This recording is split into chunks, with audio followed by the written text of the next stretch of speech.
너와 이 세계가 다시 깨어나면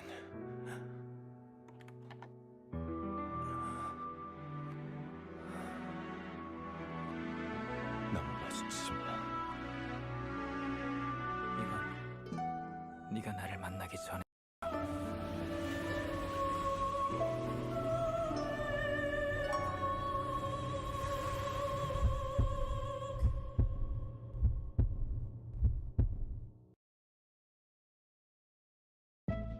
냥? 냥? 냥. 냥.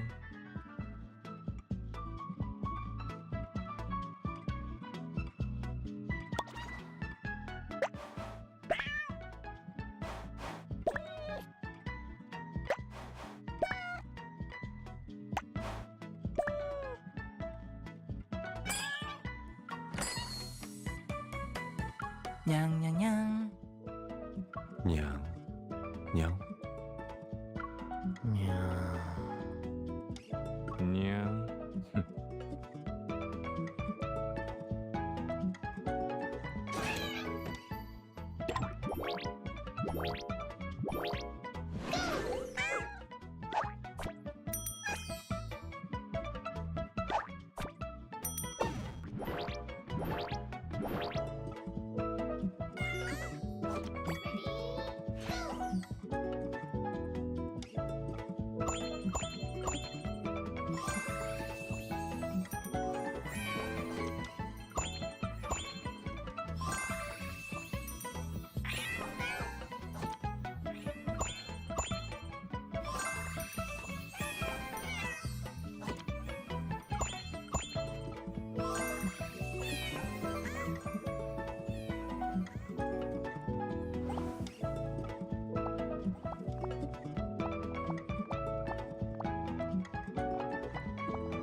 냥. 냥. 냥. 냥.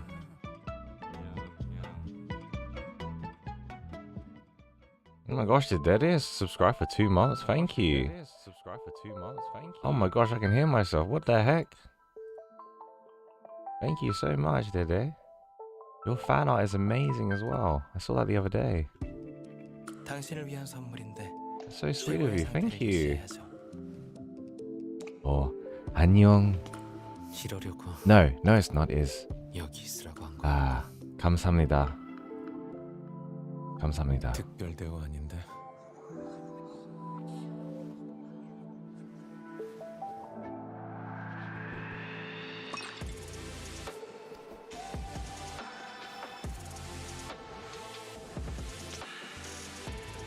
Oh my gosh, is this Nightly Rendezvous?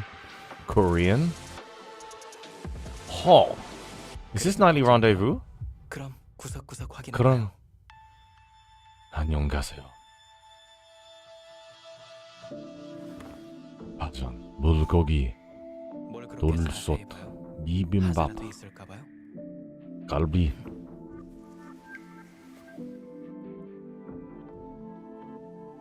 그래, 그럼. 아직 부어 있네. 얼음찜질 해야겠다. Damn, Xavier's voice is good. 알았어. 그럼 그냥. 그럼 여기 그냥. 있을게.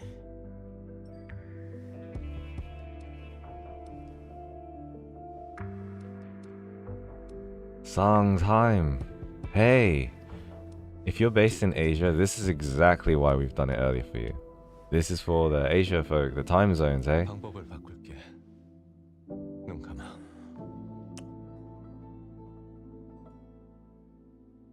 We'll be starting just a moment, guys. Sorry for the late notice, but whoa, Chinese New Year. 모를 수가 없지. 상관없어. 정말 그렇게 되면 새해 선물 준 셈 치지 뭐. I gotta say, I think Silas in English is the best voice. 막대 사탕 모양의 등불을 보자마자 Xavier's voice in Korean is good. 없었거든. 사람이 많아서 놓칠 수 있으니까 손 꼭 잡아. 이런 일은 앞으로도 자주 있을 거야. 내 소원을 들어주겠다고 맹세해놓고 지금 말 바꾸려는 건 아니겠지? 내가 원하던 정답을 맞힌 상이야. 그렇게 많은 소원 중에 나에 관한 것도 있어? 언제든지 내가 너의 처음이 되게 해줘.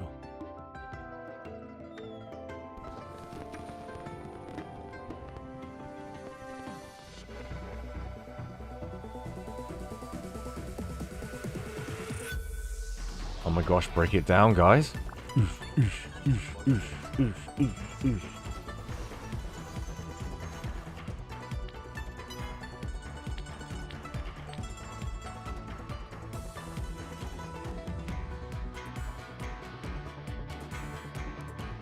Oh, I'm digging it. Oh, I'm digging it. Hey, hey, hey, hey, hey. Cindy's here. Hey. Blooming Boba's here. Hi. Nice to meet you. Isha, today, we're doing a early stream, so, 안녕. 감사합니다. Konnichiwa. Arigatou gozaimasu.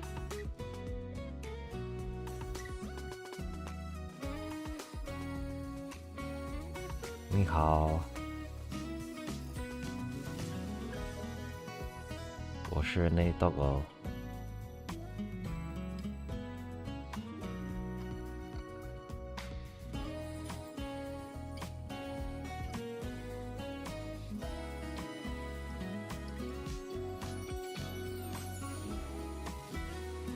萨瓦迪卡。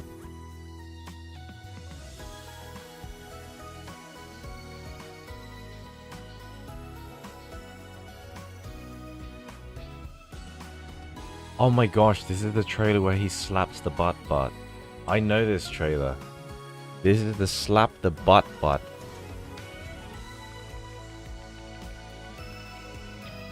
There, he's gonna do it. He's gonna slap the butt. 줄 선물이 있어. 바로 앞에. What? 그렇게 재밌어. My tie is so good. Thank you. Your English is great. 날쌘 다람쥐 같네. 업무 수행에 어떤 한계를 감수할 정도의 Namaste.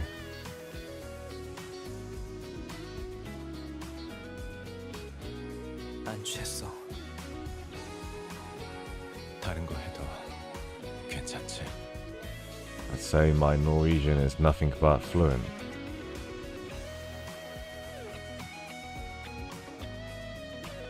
You hear me double?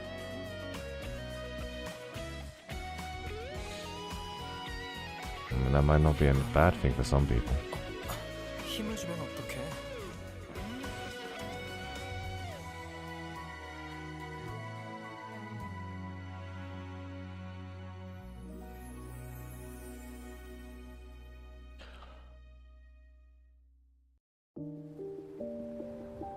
Okay, one more. Sorry, I was gonna stop it there, 이제 마지막 한 명의 해신만 남았다고 but this 했어. is a good one. Oh! 신도가 되어줄래요? 내일 제전에서 불씨가 꺼지고 해신서의 I'm so sad I 레무리아의 missed 다시 this. 나타날 거예요. 그럼 그럼, 내 마음을 주는 건 어때요? 그럼, 그래. 그럼, 오빠.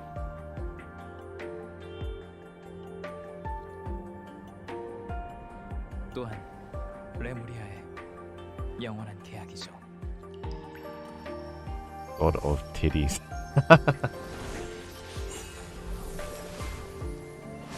Todd of Jitties. It's the Todd of Jitties. Sawadika. 밀물과 썰물 또 해가 뜨고 I 달이 love 지는 pan and 것과 curry. 상관없이 나만을 생각하고 믿어야 해.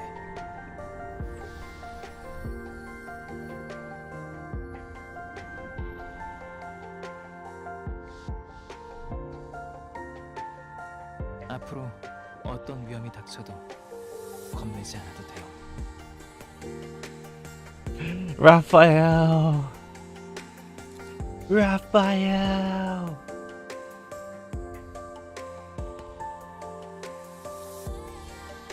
Oh, hey there, girl. Oh.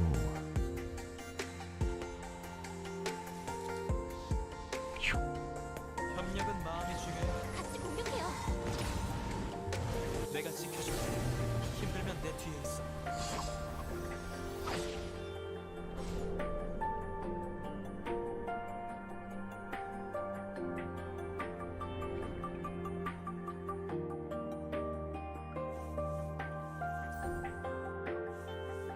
What was this minigame? You had to like...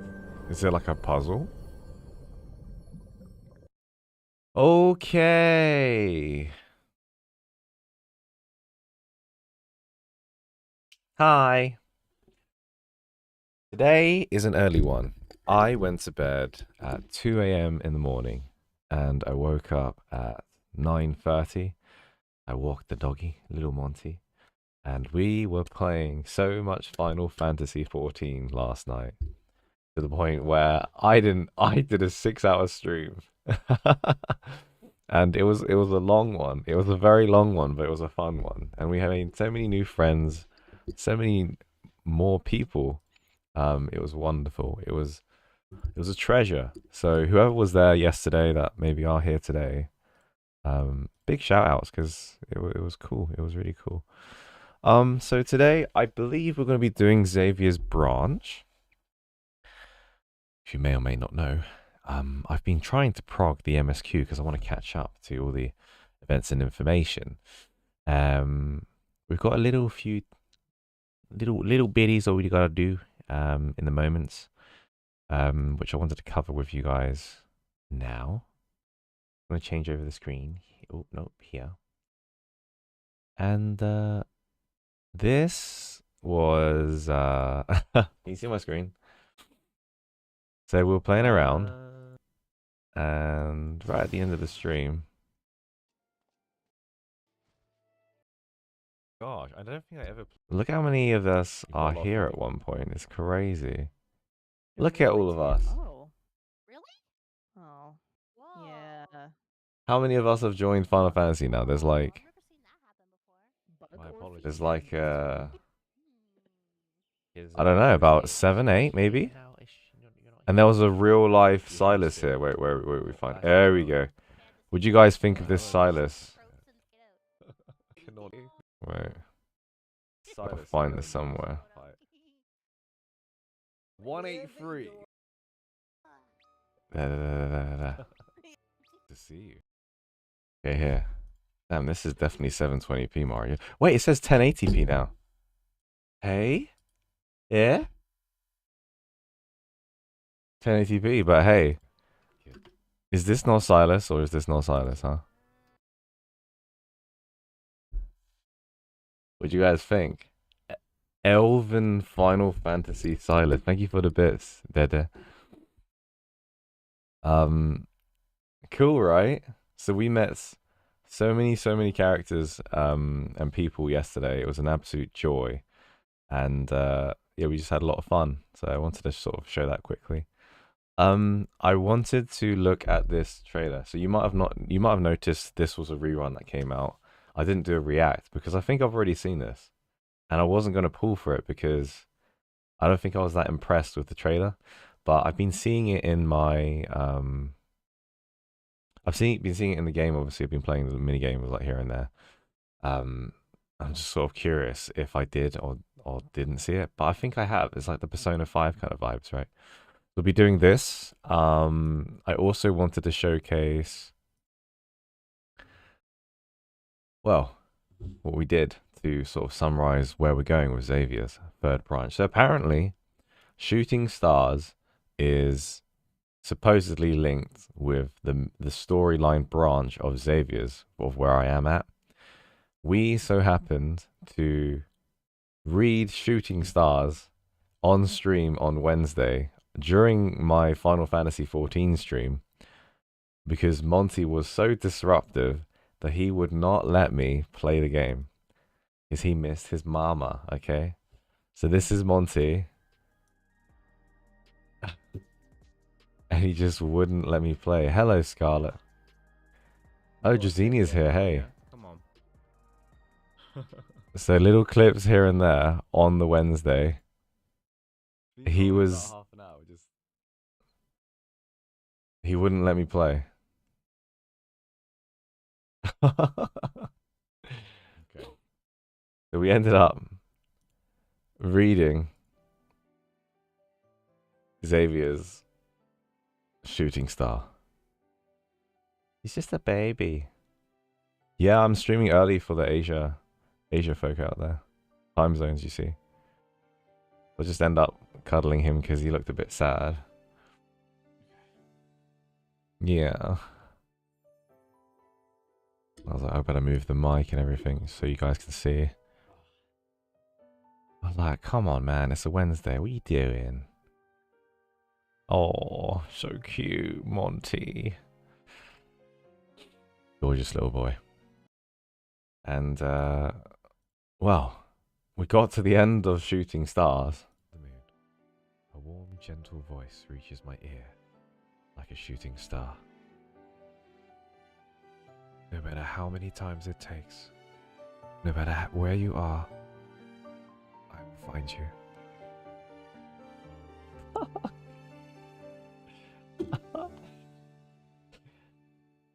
Oh my gosh. That is so sad. It is so hard not to cry through that.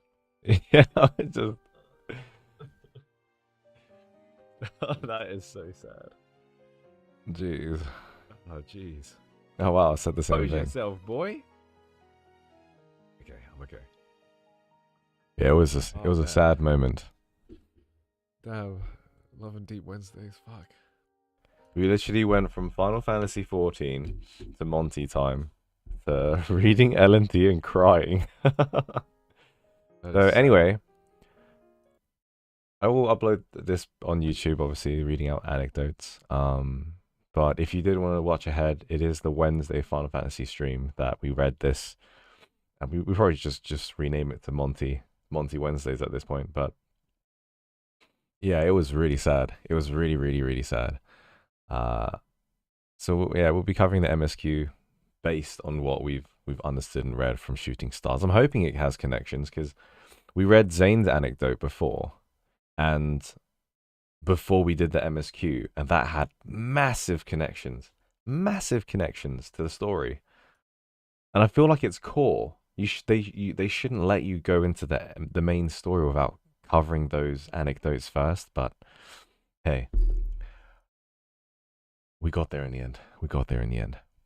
Right, so anyway, we're going to do a quick look at Love and Deep Space Shimmering Moonlight rerun. Sort of like an off-key reaction, I guess. And I'll take this off because we have officially started. And we'll now proceed. Xavier, your shooting star anecdote is SSS tier. It is fantastic. And I'm hoping... Wow.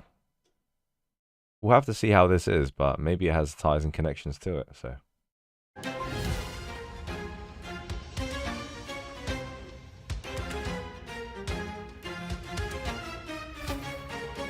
Where the light shines. It's where the greatest force lies. They started with the limit break.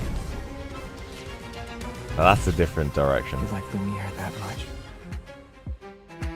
Who do you like more? Me or Lumiere? Okay. So, what's your answer? Wait, this is a film gone? set? You're pretty easy to amuse, huh? Satisfied now? The stories about Lumiere are just stories.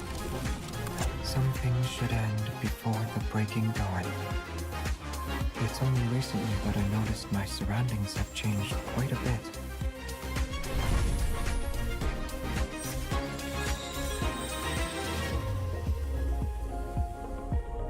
bit. Why is he looking so dead? He's like, If you dislike someone, then you'd think they're an idiot no matter what they do. okay. Why do I feel like there isn't any dirt?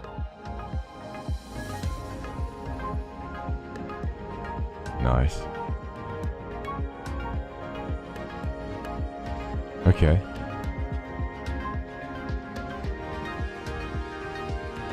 That's a nice outfit.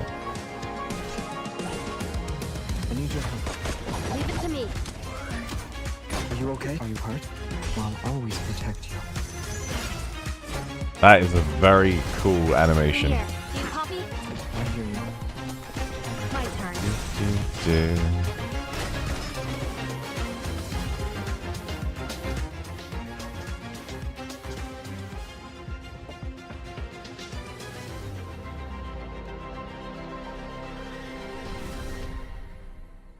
It's very cool. That is very cool. It's like, okay. It's like, I think I have seen this before, but now that Mari has mentioned it, yeah, it's on a film set. I didn't realize. I thought he was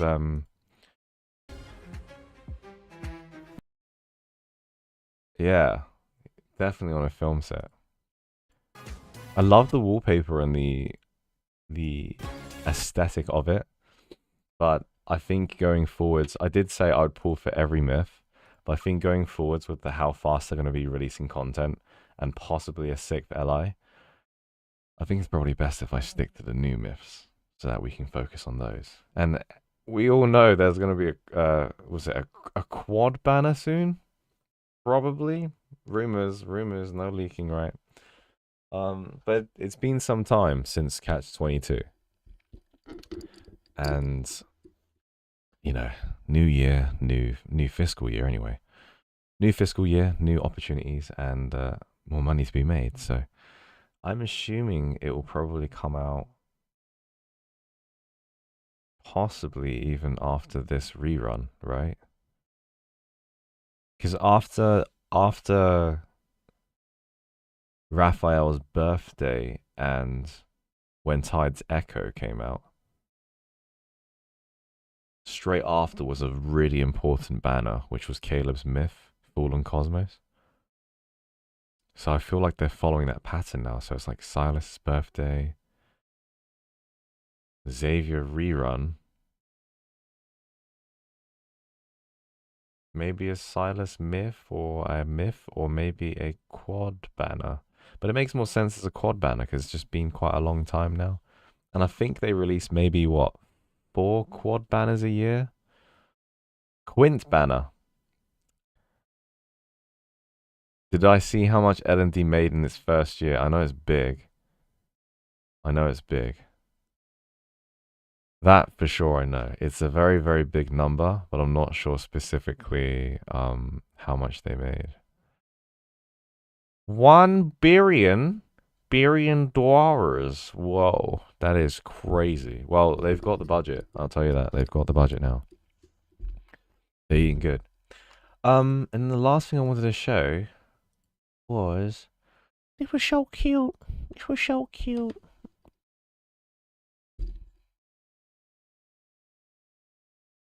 how cool is this? Do you guys like this? Hey? This was so cute. I saw this, I think it was a couple of days ago, and I was like, wow, this is amazing. And Day just subscribed for another 2 months today, so really, really big thank you. There's been quite a lot of funny conversations on the Discord. People joke around like me being the 6th LI. There's no way I can be the 6th LI. I'm not even in the realm of the 5. Let's be real here. But this, I love the art style. It instantly gave me like Animal Crossing vibes. You guys see it? The Animal Crossing sort of look. And she's done my hair like really perfectly. The glasses, the one without the glasses, and you can see the turtleneck. People are starting to vibe with the turtleneck. So I feel like every time I do Love and D Space, I feel like I need to wear a turtleneck at this point. So it's really good. It's really, really good. You can tell there's a lot of love and care to it. So thank you, Day. It's an absolutely wonderful gift. I'm still not used to receiving fan art and such. Initially, our first sort of fan arts and art for the channel has been from Casey, and Casey's done an absolutely wonderful job with some of these overlays, these emojis, etc. And now we're starting to see some other content from some other people. And I can only say, if you are part of the Discord and you've seen the art channel, all I can say is the viewers, the community, are exceptionally good at art. Absolutely freaking ridiculous with the art. Like, I don't know if you guys have seen my this is my art, okay? Why is this playing? This is my art. Go away. Do you see this art? This is my art. Yeah? Take a good look. This is the competition. Like,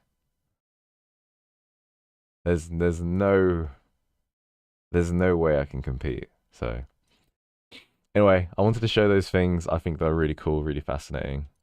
And I wanted to give thanks, but most of all, because it's just freaking awesome, right?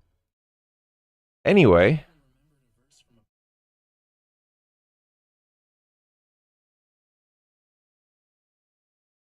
Lost my train of thought. Anyway.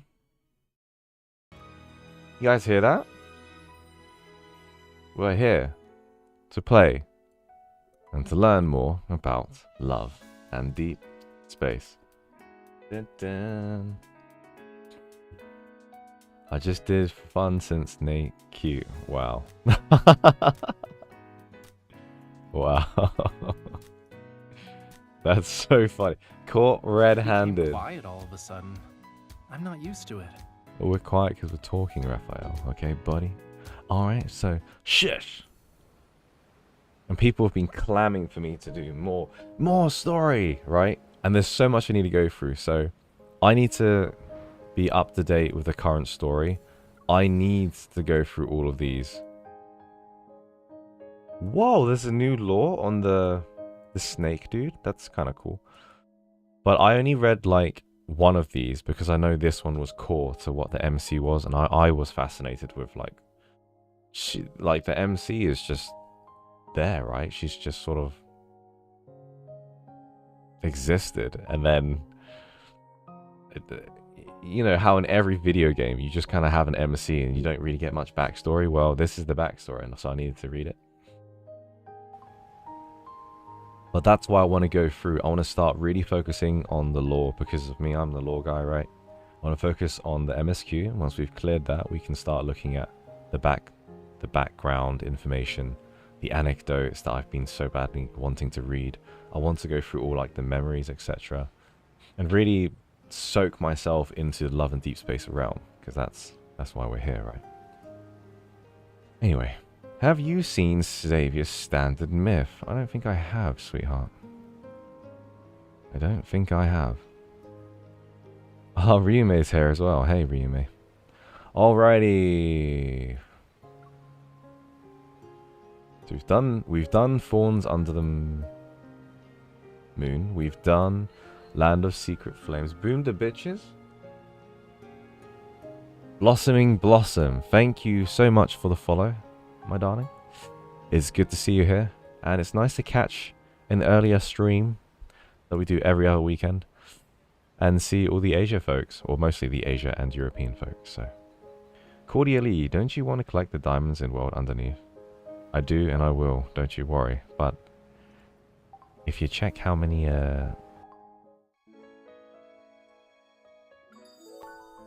I mean, I'm not doing too bad, if you know what I mean, right? I'm doing alright. Alright, sweet. Let's go through Xavier's branch. If you guys missed the earlier part of the stream, I was going through that. I have read Shooting Stars on Wednesday. We all cried. And it's probably one of, if not the best short stories that I've read in a while. The Bang Bang? Oh, thank you so much, Cindy. Cindy has subscribed for 1 month. Thank you, Cindy. Sawadiga. Appreciate that. Thank you. What's up, Nate? Hey, Kelly. Calzone 14. I'm up entirely too early for a Saturday. Well, you've caught the Asia stream. Top and bottom screen chopped. Yeah. So the reason why I've done that is so that you guys can get a better picture or look of the information. So you'll see in a moment what I mean. Alright, Voyage of the Outcast, Xavier, Chapter 1, Main Scenario Quest.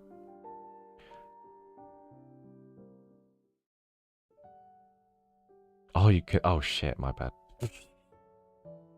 I'm just gonna say I've got a lot of diamonds, alright, sweeties, okay? Alright, you can't see the corners. You can't see the corners, okay? Okay, I get it now. I'm following where you're going. I'm just saying. Don't worry, we'll get there. I've got about 23,000 gems, and I've got like 100 pool tickets, okay? So we're eating very good right now. Hi. Iristia? Aristia.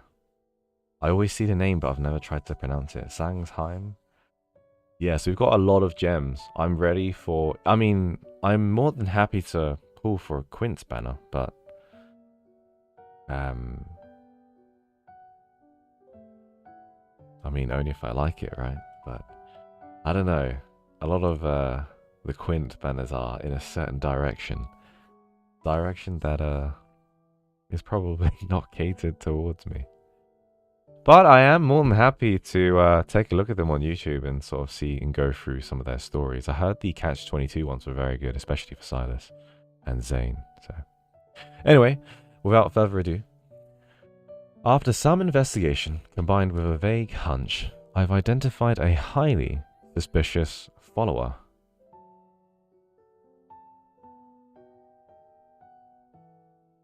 I did hear a follower, right? Or was that me? Me dreaming? Kajito, thank you for the follow. Andrew is tracking it. It's been several days since I got a response. This lull allows me to test the new gear Simone modified for me before the next mission. The only problem is that my partner who promised to join me for this trial is late, as usual. 10 rings! The training session is over now! That's Simone for you. She can turn even the simplest sidearm into something extraordinary. I switch on the safety and put my gun away. My gaze drifts to the empty lane in besides me. Looks like Xavier, king of tardiness, didn't get the chance to try out the new gear first. But at least I have the luck of a partner who's always thinking about me.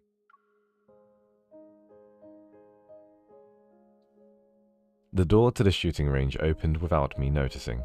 Xavier leans against the doorframe and smiles. I got caught up following a new lead. I didn't have time to tell you. Is it about that case you've been digging into? You've been really mysterious about it. It's time you filled me in. He raises the cup in his hand as he speaks. Let's talk over a cup of coffee first. I'll tell you everything then. I'm just testing to see if the volume's okay. Volume's okay for you guys? Yeah? I follow Xavier to the training room's lounge area. I grab the cup of coffee he offers me, and I cautiously take a small sip. A little hot and sort of weak, but it's still kind of decent. You made this? The coffee machine did all the work. I just put in the beans and provided the cup.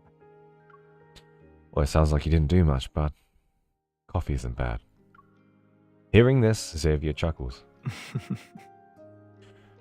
So, your investigation is coffee related, huh? Certain people were smuggling painted protocore fragments in the coffee beans. I had to attend as a judge at the coffee contest. I figured that with all the effort they put in, there would be a clue about the ether cores. But all we got were some modified, regular protocores. Oh, I thought. I pause and my gaze falls into the cup in my hand. What is it? Since joining Special Operations, Xavier and I busied ourselves with tracking down leads on the ether cores. Magnolia Million, hello! Welcome. I'm not sure if it's the first time I've seen that name, but hey, welcome. But I always had a feeling that he was carrying out this secret mission even long before he joined. I also think it's connected to Xavier's other secrets, but this isn't the right time to delve into them.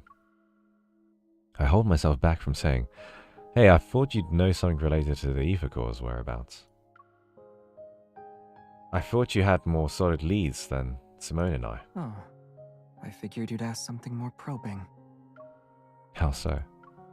As if reading my mind, Xavier gives me a chance to steer the direction of this conversation. When Xavier lowers his head in response to my question, it almost seems like he's slightly upset. Isn't there anything you genuinely want to ask? Well, despite everything we've been so far, I've never really pressed Xavier about his connection to the ether core. Well, in that case...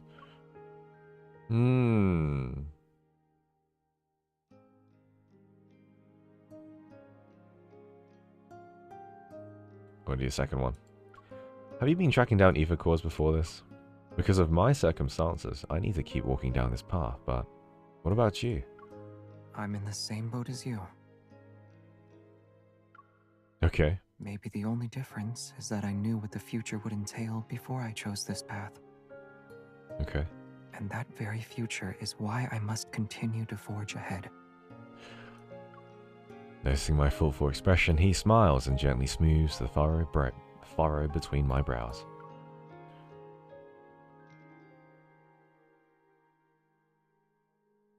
I know, you aren't satisfied with my answer, but there are some truths you have to see and decide for yourself. Xavier's hunter's watch as well as mine beep at the same time as he finishes speaking. I was thinking of that. I was thinking when he said... The wonder you identified earlier, the one associated with the beta protocurve energy, is confirmed to be related to the ether cores. I was... When he said forge ahead, I was literally blasting that music in my head. Like... If you take every step you make, forge ahead. That's such a good song. Kajito, hi everyone, first time catching a live stream in Australia and watching on Twitch. Hope you're all doing well. I can't do an Australian accent, or can I? All I know how to say is wallabies. The detailed information has been synchronized with your device's data log. Get ready to head out. Get ready to head out. This wanderer will also be difficult to deal with. Should I ask Simone to assist you? Nah. I'd win. The call ends and I raise an eyebrow at Xavier. I should witness the truth and answer I'm after for myself, but that doesn't mean I have to do it alone. One last question, buddy. I'd like to know if my partner is willing to fight alongside me for this, and whether or not it's just for today. I believe this answer will meet your expectations. I'll always be with you, beyond just today. I just heard my Alexa be like, Sorry, what did you say? I can't hear you.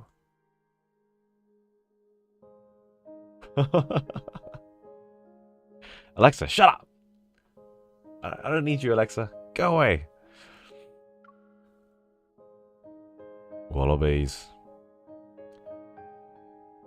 Alright, so we are on a mission to fight wanderers with Xavier. A specific wanderer at that. And Zane is poking me. Go away, Zane. There's so many new faces I've never seen before. They're so cool. It's nice to see everybody. Commission. Location. Prestara Uni. Status in progress. Task details. Lately, several students at Prestara University have disappeared after being attacked by the same wanderer, only to mysteriously reappear on campus a few days later. Although these students returned unscathed, they have no memory of what happened while they were missing. The objective: find out the reasons behind these disappearances and eliminate the wanderer on campus. A hand reaches over. Wow, he's wearing a school uniform with the glasses. Yo! That's the outfit I gave him. Turns off the interference of my hunter's watch and adjusts my cuff before pulling away. If you keep staring at it, everyone will soon figure out we're hunters. I lower my arm and glance at Xavier, who's walking next to me. You're right, Xavier. My astronomy buddy. The warm autumn sun peeks out from behind the leaves. Its cast dappled light onto the corner of his mouth. That sounds a little staged. You're my journalism schoolmate, remember? My current accent is quite similar to Aussie. Crikey, mate. Is my accent quite Aussie, is it? 3 days ago, the Wanderer that Andrew tracked using the beta curve, protocurve showed up at Prestara University. Considering the recent student disappearances at the university, I can't do the Australian accent. It's so freaking hard. The association has assigned us the mission to eliminate this Wanderer. To prevent any unnecessary panic, though, Xavier and I are pretending to be students. With the university's help, we'll be conducting interviews with the attacked students under the guise of a campus TV station. You're walking too fast. My wrist is gently pulled, bringing me back to the moment I realize I've been rushing. This is the pace I'm used to when I'm on a mission. I look around and purposefully slow down. We finally found out a wanderer that's connected to the ether course. I'd rather move quickly to prevent any problems from happening. You seem eager. Aren't you? Xavier adjusts my backpack strap as it starts to slip. Information about the ether course is always shrouded in secrecy. Out of 100 leads, one might get you somewhere at best. This lead seems unusually straightforward. It's almost as if it's been set up for us to find. Is that what you want to say? It's just a guess. You might be right, but with the lead right before our very eyes, I can't shake the feeling that we need to check it out ourselves. Yeah, you really are the powerful and impressive evolver everyone's been talking about. But before we meet those students, our first job is to act as students. As we talk, we end up walking down a tree-lined path and arrive at a bustling square. Around us, numerous sleek temporary booths are set up. Students are excitedly weaving through them. Prestara University Club Recruitment. There are so many people. Hey, let's take a look around. It's almost time for our scheduled interview, and it wouldn't look good on us if we were late.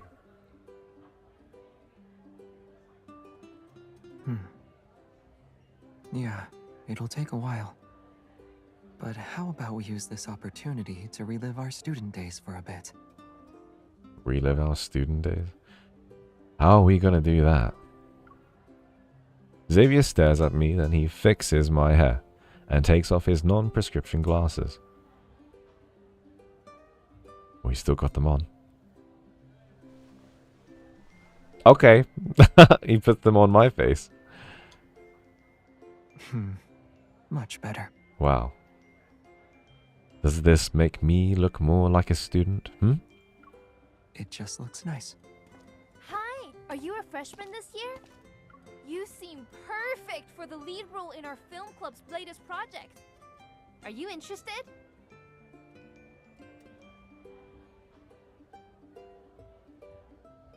Film club?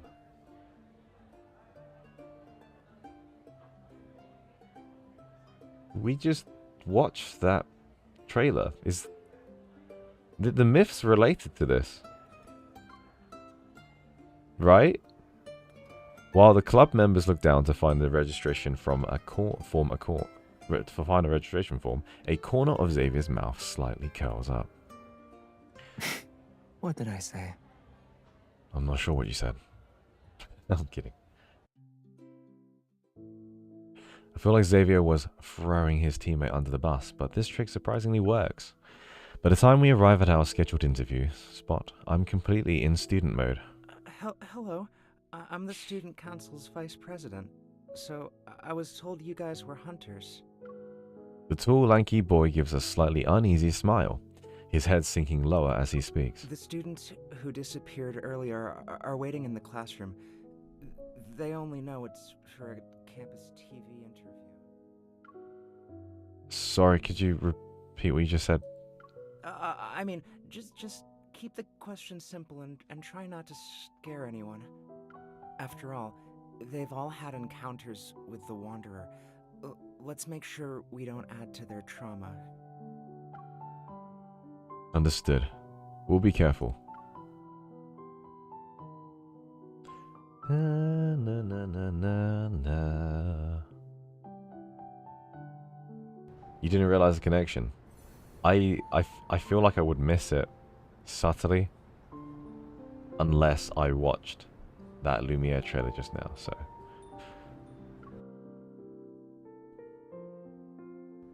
It's very interesting. I already like where this is going. As we enter the classroom, several pairs of curious, wary eyes quickly focus on us. I clear my throat and offer a genuinely friendly smile. Hi. I'm a broadcast journalism major and a member of the campus television station.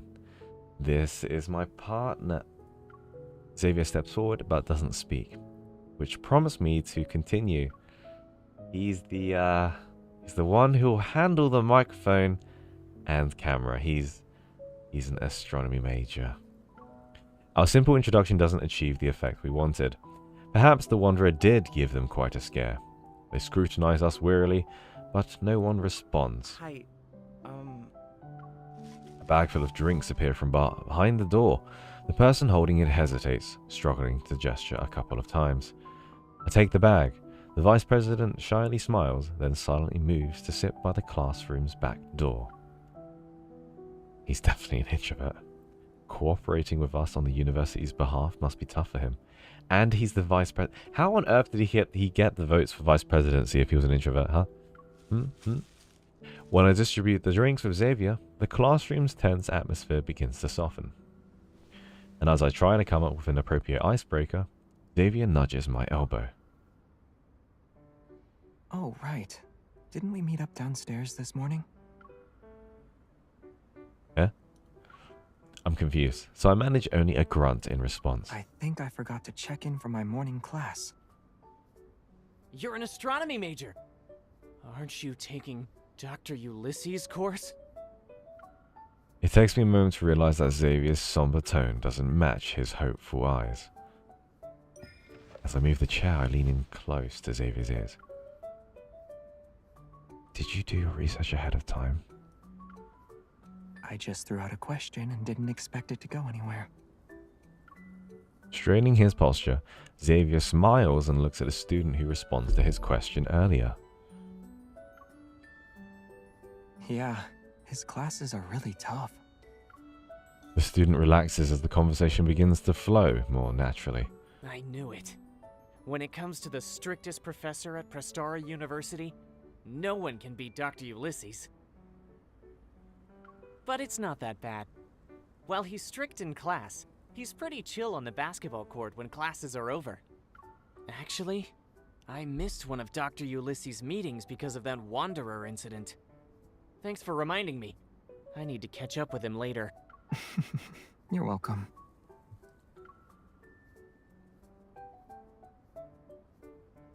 Xavier adjusts his position and gives me a knowing look. Seeing Xavier's cue, I quietly switch on the recorder and casually throw out a question. Well, besides missing out on that meeting, can you tell us a bit more about what happened after that attack? You can say whatever you want, don't worry, we won't disclose any personal information. The students exchange looks. They seem resolved to speak. I'll go first then. I'm not sure if it's just me, but his eyes seemed to go blank for a moment after he said that.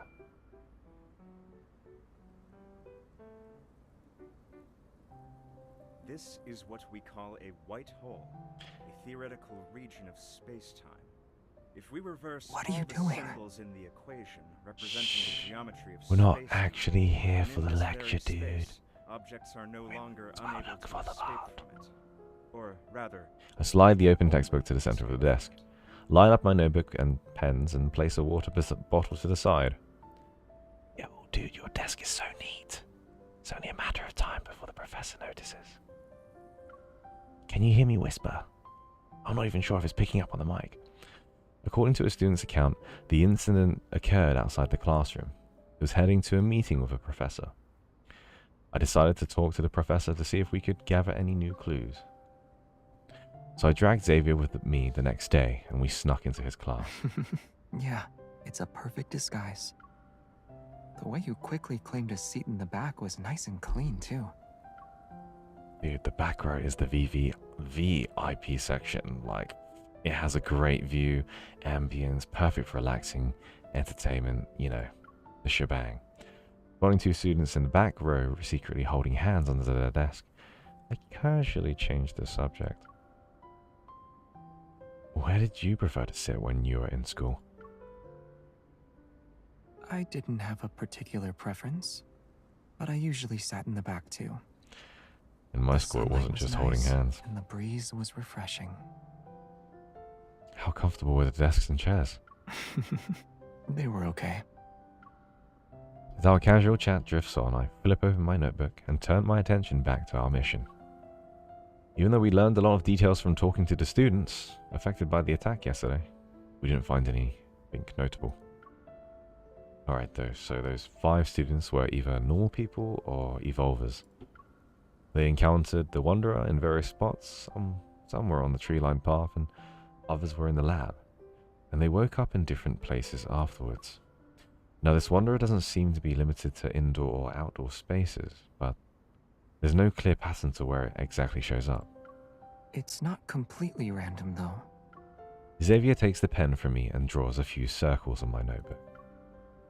All the incidents happened at night. If that's connected to the Wanderer's behavior, then we can narrow our search. Also, all these students just started college this year. Does that mean something? Maybe this Wanderer thinks freshmen are easy targets. Well, it must have access to the university's enrollment system. I flip through the notebook pages again and again, yet nothing clicks. It seems like the Wanderer is targeting the students at random, but I can't believe it's just a coincidence.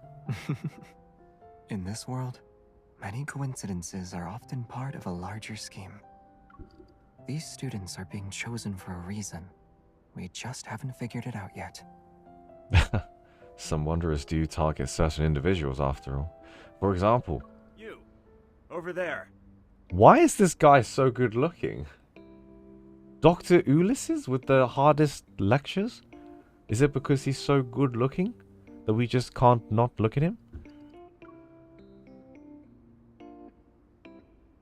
Realizing the sudden silence around me, I look up to see Dr. Ulysses on the podium.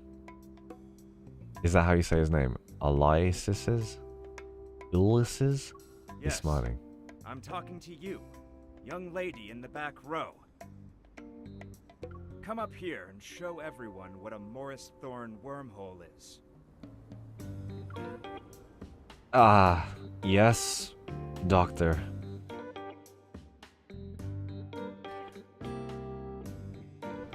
Oh, that would be so cool. Multi-banner detective theme. Like Sherlock Holmes.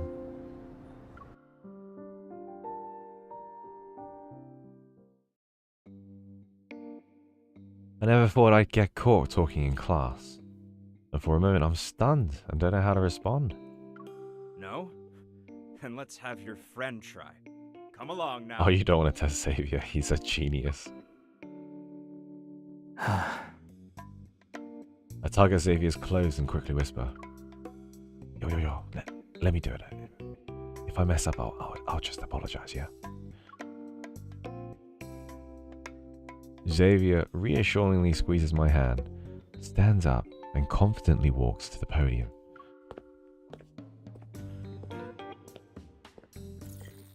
The classroom lights dim and a holographic projection appears from his fingers. It forms the image of the universe. In theory, the Morris Thorn wormhole is a traversable wormhole.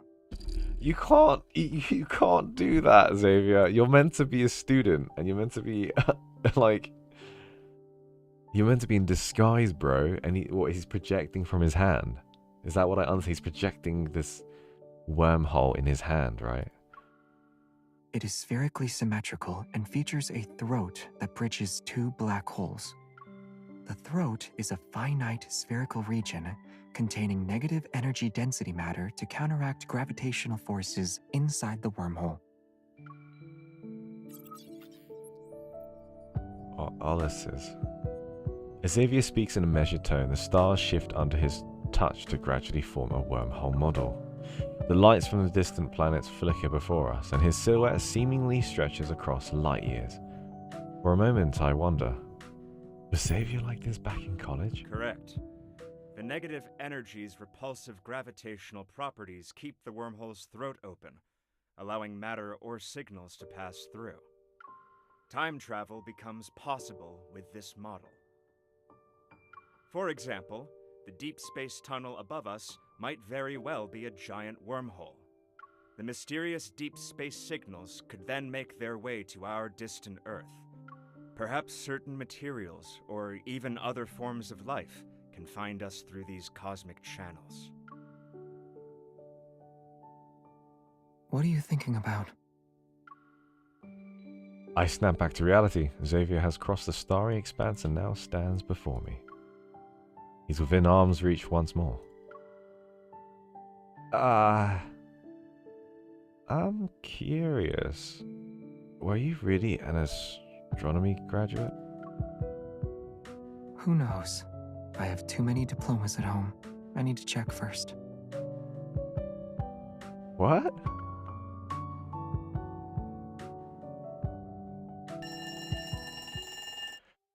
When the bell rings signaling the end of the lecture, the classroom empties out quickly, even though it was packed moments ago. As the professor starts to pack, I approach him. I'm about to ask about the students who were attacked. Xavier, have you been a deep space hunter for so long that you want to relive your college days? Huh?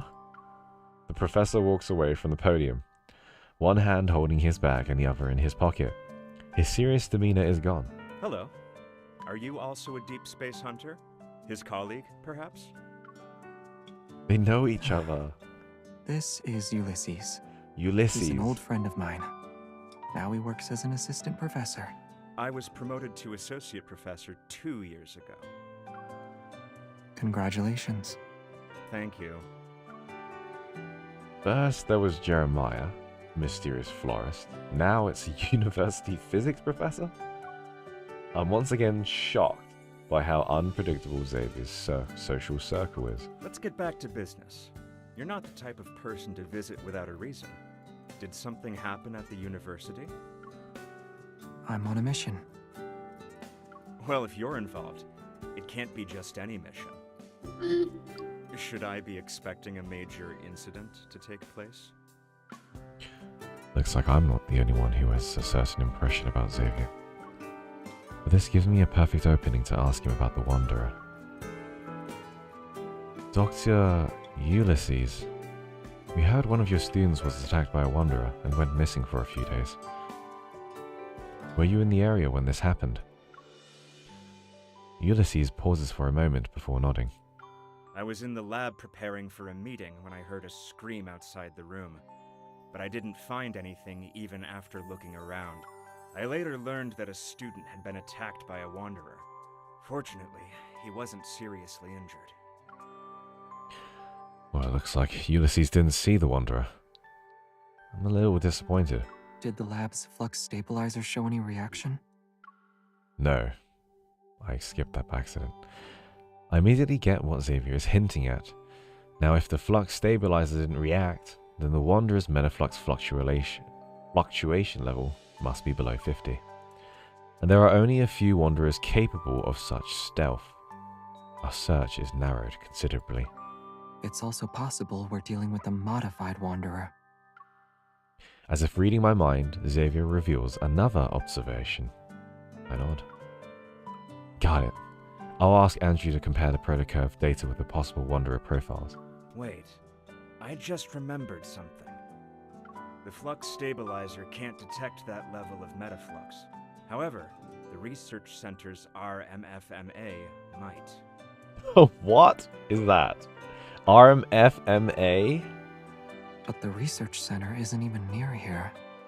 It was moved to the campus earlier this year, so it's not that far away now. It should have captured the metaflux fluctuation and its dynamic range when the Wanderer appeared. Then, can we use that device for a bit? RMFMA. It stands for Reflective Metaflux Field Monitor and Analyzer. A flicker of doubt crosses my mind, but I push it to one side. I'll wait for Ulysses to respond. Sure. As long as you have the clearance to operate it and access the system, you can use it. We don't quite fit those requirements. Let's go. Huh? Xavier picks up my backpack and turns to Ulysses. Aren't you going to lead the way? Wow. He knows a lot of people. I'm guessing because Xavier doesn't age, he knows these people from long ago as they grow up and he stays the same. It's quite sweet, really. Have I missed anything? You guys thinking about Quint banners? Damn. They should do Harry Potter Quint banner. The research center Ulysses mentioned is formerly known as the Prestara University Deep Space Exploration Research Center. That was a mouthful. It houses the RMFMA under a skylight on the 3rd floor. The machine's brass casing and bulky appearance make it stick out like a sore thumb. Yet the screen's flashing indicator lights and fast-moving images exude a sophisticated air. This analyzer is one of the most advanced pieces of tech in the past few decades, and it remains so today.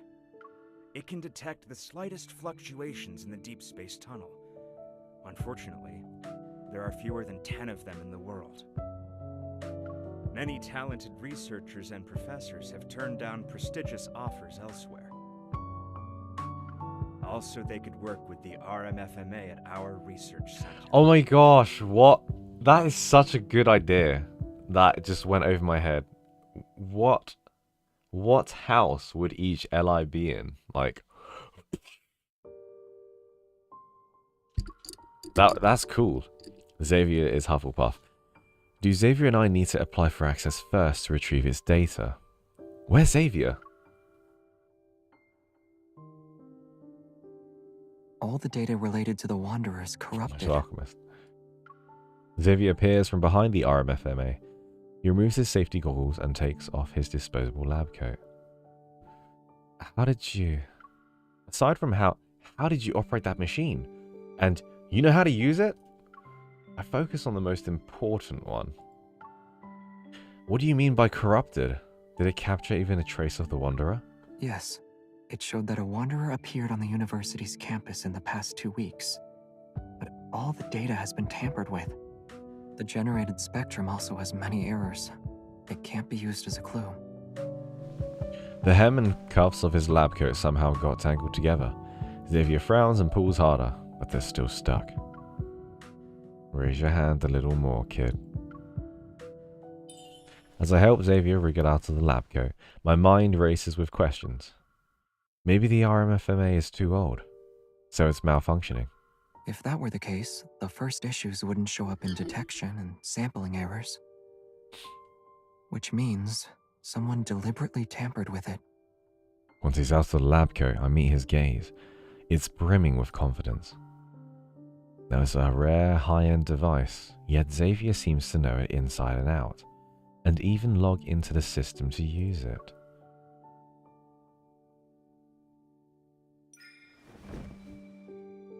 I slightly pull him forward, and I purposefully change my expression and lower my voice. Alright, cut to the chase, buddy. How are you able to operate this machine? It might look complex, but it's actually easy to use. You know that's not what I meant. You're not really going to interrogate me right now, are you? As Ulysses returns from examining the data, I let go of Xavier, and I step back to make room. The data is corrupted, and just as you suggested, someone probably tampered with it. Alright.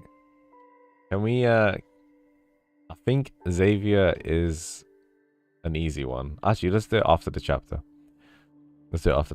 However, the research center is a secure, newly built facility that few people can access. If we include me, only a handful of researchers work here. The last system login was recorded to be over a month ago. Has anyone else been in here the past 2 weeks? Ulysses thinks long and hard before finally giving a hesitant reply. Yes, but it's not anything suspicious. There was a study event here for new students. Part of the event included a tour of our facilities. That was when we introduced them to this analyzer. The new students who started this year. Could it be? Those 5 students who were attacked all enrolled this year. Xavier voices my thoughts. I take out my phone, check out the school's official website, and quickly find the article about the study event. 5 students were selected. They are... Here. Xavier points to the 5 names beside on the display on the screen. All the students who encountered the Wanderer are listed. The study event, the tampered device, the elusive Wanderer. Everything starts to connect.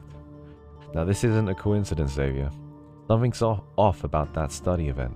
The Wanderer is targeting its participants. Indeed. He agrees, but he keeps his finger on the screen. I look again. Group leader, Saurin, Vice President of the Student Council. Hello. I'm the Student Council's Vice President. So, I was told you guys were hunters. This is the same guy who helped us on behalf of the university and the only one who wasn't attacked. He's definitely suspicious. There's only one way to find out. I'm contacting him right now. Xavier is the first to head out, and after saying goodbye to Ulysses, I'm about to leave. But a glance at the wall makes me stop in my tracks. Instead of a certificate, there's an old framed group photo at the top. It's yellowed with age, and the faces in that photo are all a bit blurry. Yet the person who's on the edge, look closer, and that indistinct figure suddenly comes into focus. It's Xavier.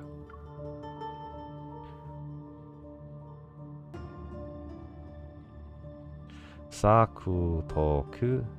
Are we in Xavier's branch right now? Yes, we are, darling. We are. Nice to see you. Nice to see you. To see you, nice.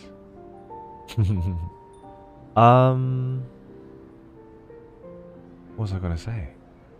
What was I gonna say? Oh yes. Can we have a quick poll? Can I understand what you guys think where Xavier is in terms of Hogwarts and houses? Is Xavier Hufflepuff, Gryffindor, Slytherin, or Ravenclaw? Because I saw a comment just now that possibly he's Gryffindor. And I kind of see that because he's very brave, he just kind of gets the job done. But he's also quiet. But he's also a genius, so maybe he's Ravenclaw. Maybe he's Ravenclaw, now I think about it. He knows everything and he is very calculated. Then he's also very gentle and sleeps a lot, so it's very Hufflepuffy. But yeah, I'll be interested to see what you guys think. I'll put a poll on YouTube as well. Xavier Hogwarts house. And it's been roughly 1 hour, so I will take a little break and we'll see what you guys think in a bit, yeah? So you got Gryffindor, Slytherin, you've got Hufflepuff, and you've got Ravenclaw. I'm gonna think about this, and yeah, let me think about what I think he is. And I'll be right back, yeah. I need to update this with the new images, but...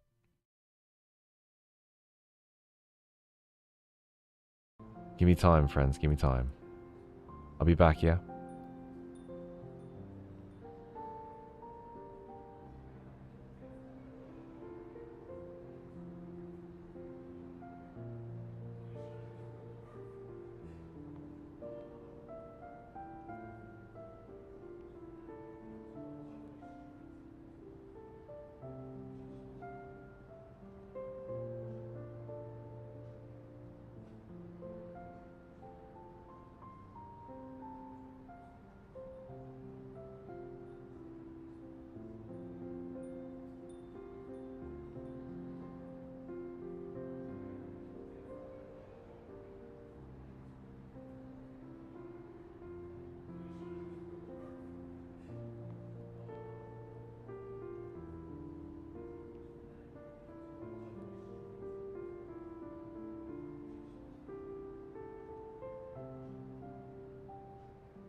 Okay, I'm back. Let's take a look at what you guys think, huh? Let's take a look. This music is lovely. Okay. Right, I'm looking. I am looking. So, Twitch. What house is Xavier in? Everyone thinks Hufflepuff, with Ravenclaw and Gryffindor tied. Okay. Okay. That's what we said initially, right? Then YouTube thinks he's Gryffindor. Okay, now it just changed. Gryffindor, Hufflepuff, and Ravenclaw kind of mixed together. I think...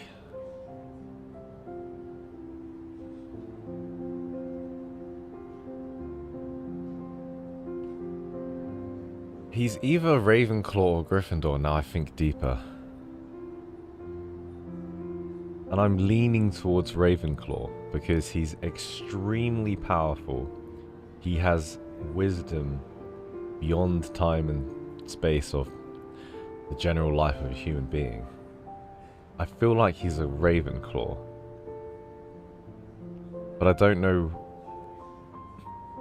I can't justify it enough yet because... yeah, it's a difficult one. He's a bit of a black sheep, isn't he? Xavier, Love, and Deep Space. Hogwarts House. Let's see if it comes up with anything.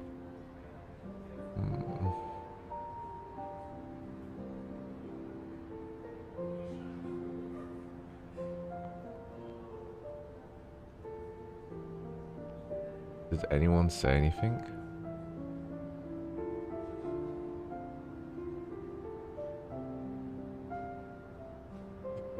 Sorting them in Hogwarts House. See, someone on Instagram said Xavier is Ravenclaw. Caleb is Gryffindor. Zane is Hufflepuff. Raphael is Slytherin. Silas is Slytherin.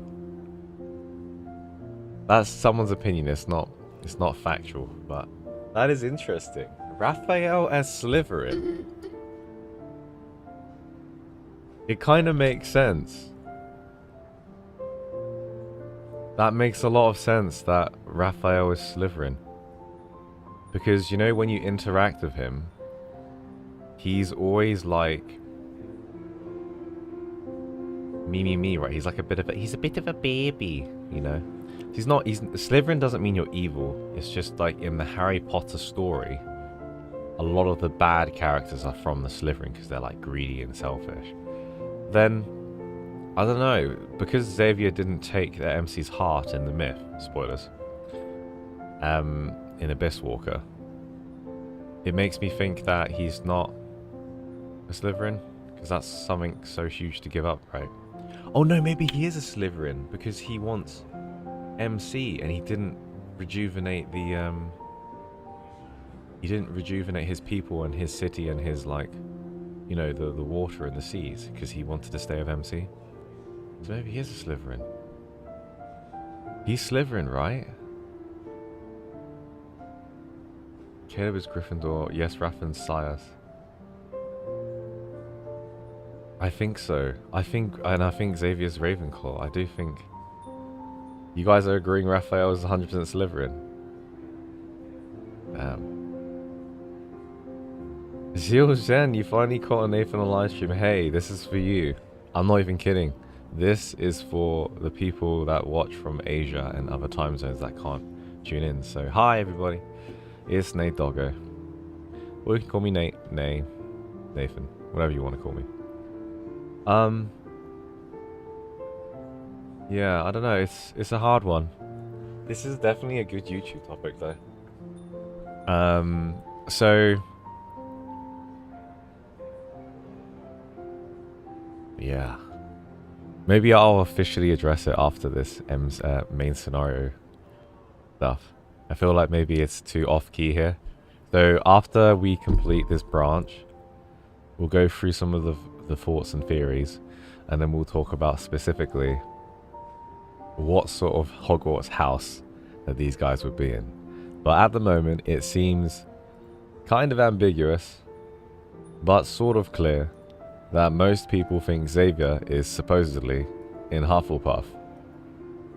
Now, I would disagree that he's for Ravenclaw, but we'll talk about it later, okay?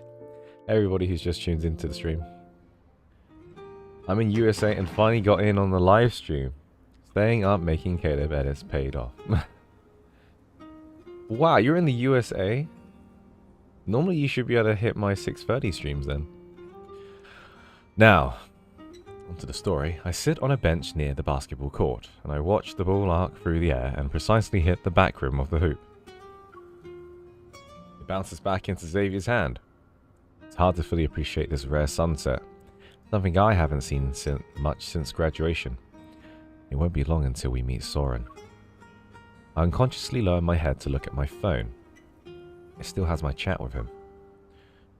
We're still a little unclear about the students. Could you go over some details with us in person? How about we meet up in 20 minutes at the lecture hall in the main teaching building? Sorry, I'm at the student union. There's a student council meeting right now. It won't end until at least 7 p.m.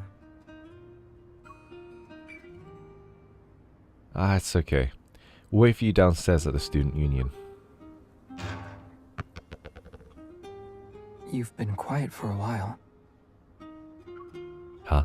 Really? Xavier stops moving and stands by the 3-point line. He gazes at me. We know he's in a meeting inside this building. Unless his evol lets him create wings so he can fly away, we'll definitely see him. I look at the open door in front of the student union, and then I look at Xavier's calm face. Wonder what's making the victims stay quiet about the study event. And then there's Saurin. Now he knows why we're here, but doesn't say anything. If he's really behind this, that's some nerve. Maybe he doesn't want to get caught up in any trouble. Either way, we'll be able to ask him soon. And if he still refuses to talk, we can investigate. He keeps gazing at me. His eyes are firm and steady. I nod. And then he offers me the basketball. Want to try? Tja, I know his invitation is actually his way of offering me a break from the mission. And I can't bring myself to refuse, so I stand up. Sure. After a brief warm-up, I confidently aim the ball at the hoop. Before I can throw it, a sparrow just lands on the hoop. Interrupted by that, I turn to look at Xavier. If the Wanderer's appearance isn't a coincidence, then it just confirms our suspicion. Someone lured us here on purpose. Should we call for backup in advance? Or are you implying there's a high chance the Ether Core is here? I'm going to guess the latter. Thanks for the biddies, DD. I missed that, sorry. The sparrow is attracted to the small ball of light and flies away. Xavier moves closer and supports my arm. Aim it a bit higher. Good. Now throw. Discord is phone friendly, yeah. My accuracy is slightly off this time. The ball hits the backboard and rolls to my feet. I bend down to pick it up. Maybe it's not as terrible as we think it is. It could just be a coincidence, and Saurin is a dedicated vice president, after all. He does seem to be good, well-behaved student. Sort of like you. Xavier takes the ball from my hand and steps back to give me a demonstration. Oh, my mother's calling. 1 second. Hello?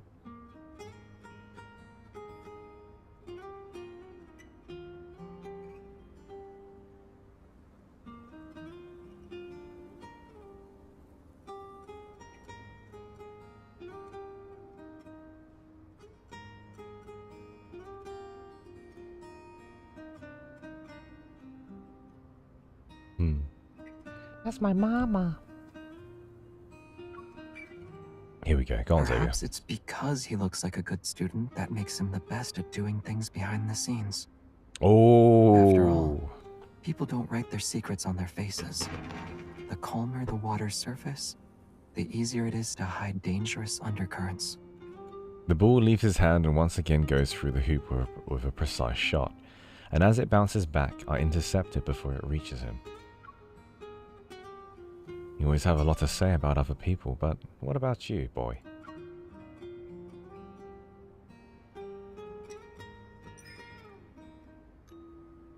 Recalling the blurry, yellowish photo from the research center, I move closer to Xavier. Maybe it's the backlight that causes flickering spots to appear in my vision. My consciousness falters for a moment. Xavier when I first saw him, Xavier in the no-hunt zone, Xavier in the research center, and Xavier playing basketball at sunset.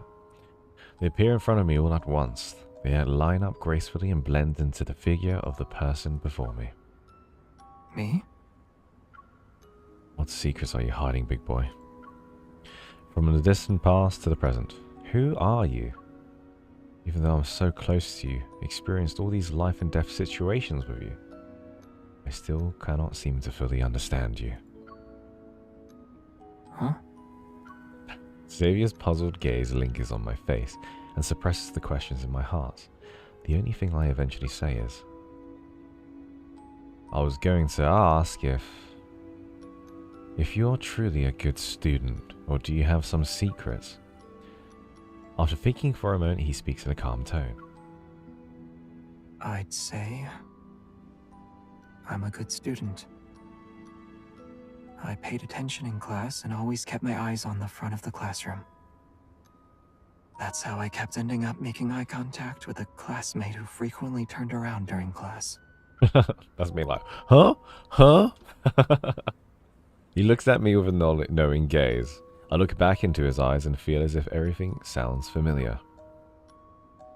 Maybe your classmate just wanted to check the clock at the back of the classroom to see how much time was left before class was over. Oh. You're asking if I have a hidden side to me like Saurin? He responds with a question. Now it's my turn to think about my answer. Fortunately, Xavier doesn't seem to expect one from me, and instead he slightly lowers his head as if he's talking to himself. But the parts of me you think you know, and the parts you think you don't know, they make up who I am. All of me. Right here in front of you. We no longer pay attention to the basketball. The sound of it bouncing on the ground echoes in my ears. It isn't until I see Xavier's hand wave in front of me that I realize the lingering sound is my heartbeat. I think we have a new lead. I compose myself and look in the direction that Xavier is pointing in.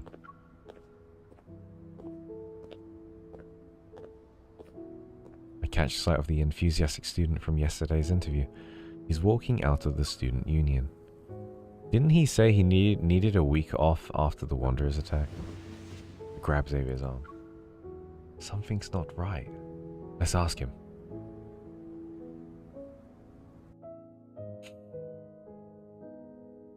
Okay. Something is about to go down. Alright, what did I miss in the chat?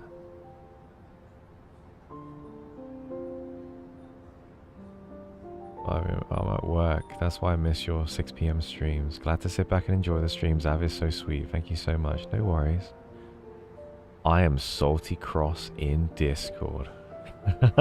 Min Yunchi. It's finally my boy, Mari. Chat Discord is friendly. Caleb did play basketball in a fake dating scene, yeah. It shouldn't take too much memory. Xavier's voice does sound warped. I feel like he's got like a filter on his voice. Yeah. All the Xavier fans are coming out right now. You just remember, like with the little Kirby's down there, if you're a Xavier fan, make sure you change your Kirby to a Xavier. Because he does not get enough attention in my streams and in the community. It's always Silas, Caleb, Raphael. Zane's are kind of in the background. Xavier is so far in the background you cannot even see him. So this week has been dedicated to Xavier. For all the newcomers that have just joined the stream, hi, I'm Nate. We are going through the main scenario quest of Xavier's branch of Voyage of the Outcast. On Wednesday, we had a Monty, little Monty, my dog, disrupt us, and instead of playing Final Fantasy, we ended up reading Shooting Stars, where we cried and cried miserably. And I don't have a clip, but who has this was it was so hot. This was us basically. No matter where you are, I will find you.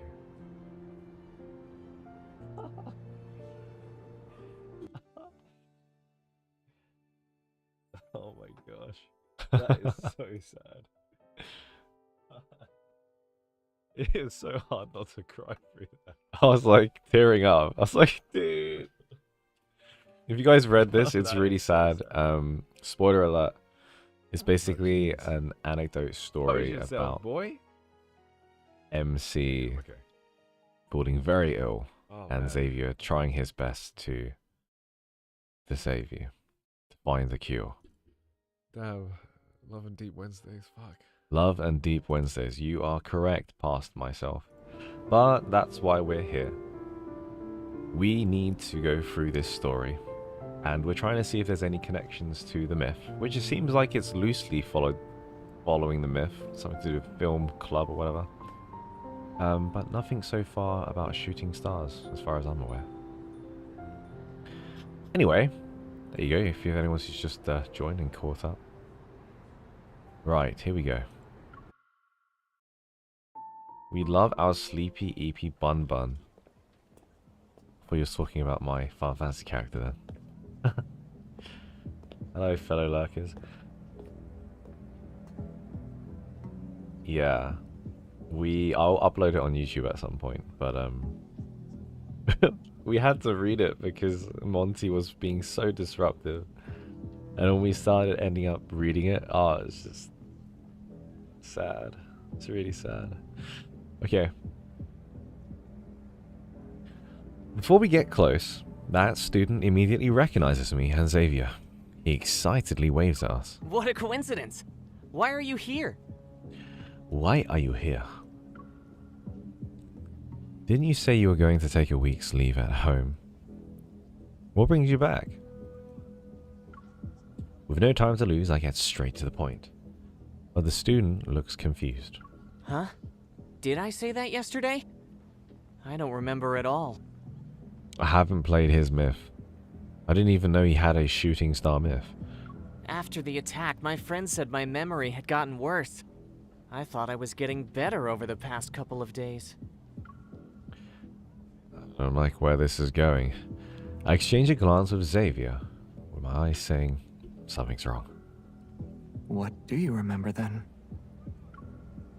Do you recall attending a study event around 2 weeks ago? Did anything strange happen at that time? A study event?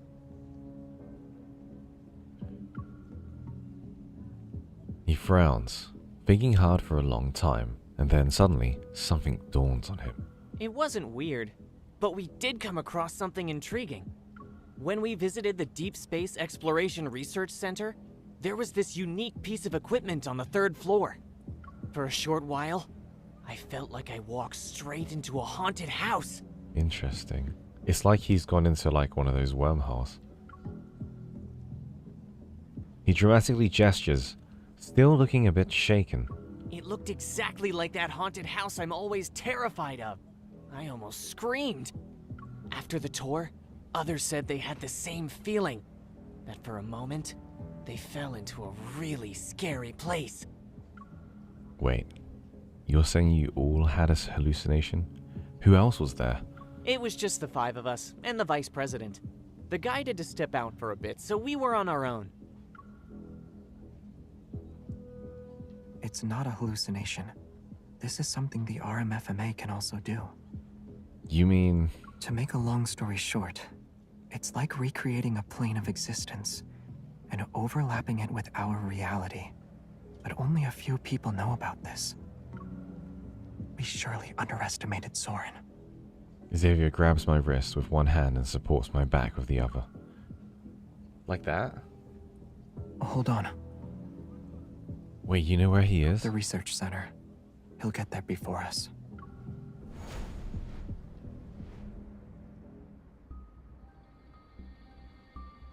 Daylight's last glimmer sinks below the horizon and night arrives. As we stand in front of the research center again, the building takes on a more mysterious air under the night sky. Saurin stands under the skylight on the 3rd floor. His back faces us. You're quicker than I thought. I should have known the moment I saw you. Xavier stops behind him, and after a brief pause of tension, Saurin turns around. Do you think you can still order me around, Xavier? What? He has a glance at me, then looks away. You can't, and neither can she. A sudden gust of wind stirs the indoor air. My heart trembles as I sense a faint energy fluctuation. Something's here. A light blade forms in Xavier's hand. I also take out my firearm from my belt holster. I walk over and stand next to him. Let's take down Saurin before the Wanderer arrives. But before I can get closer, Saurin disappears. Whoa! I hear his voice behind me. It's too late. It'll take you to the place you've always wanted to visit. He can also teleport. Could he be? The intensity of the energy fluctuation significantly soars. Xavier's hunter watch as well as mine beep at the same time before I can react. And in a shadowy corner where the moonbeam doesn't reach, a colossal beast has stirred to life. This energy, it's fierce. A wanderer with an ether core. It can't stay here. We need to lure it out. The light blade cleaves through the heavy darkness. Its shockwaves ripple to the end of the corridor. The Wanderer pauses its assault before creating an even fiercer wall of wind. It charges towards us once again. You took the bait. A huge shadow looms over us. I turn around and aim my gun. The expected Protofield doesn't materialize, and instead I feel a sudden coolness on my face as if I'm being pushed through a barrier. Out of the corner of my eye, the RMFMA lights up. Before everything goes completely dark, I reach for Xavier's hand, and I grab nothing. Well, I thought Nate tried to Kamehameha us. Why? What?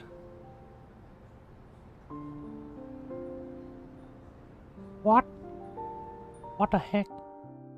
Why would I Kamehameha? I don't understand that.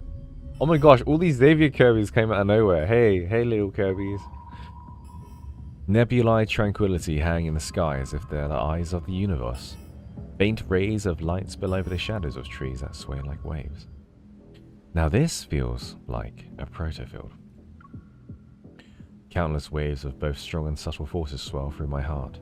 I stand in this unfamiliar forest enveloped in thick fog. This definitely isn't a regular Protofield. The energy here is erratic and the fluctuations are violent. Hey Kazuto, bye. Thanks for joining in. Hey Hell. Xavier, can you hear me? I call out to him several times, but only the wind's rustling of branches and leaves answer me. He's probably dragged into the Protofield too. I have to find him quickly. I look up and a meteor streaks across the sky. It leaves behind a trail of fire as it flies past the tops of tall trees. A meteor? Several more follow suit before I can say more. All of them are heading towards one side of the forest. I can't help but follow them, and in an instant the night sky is ablaze with countless rays of light. Meteors pour down like rain. They disperse the fog and darkness which plague the forest as they fall in the same direction. Are they guiding me?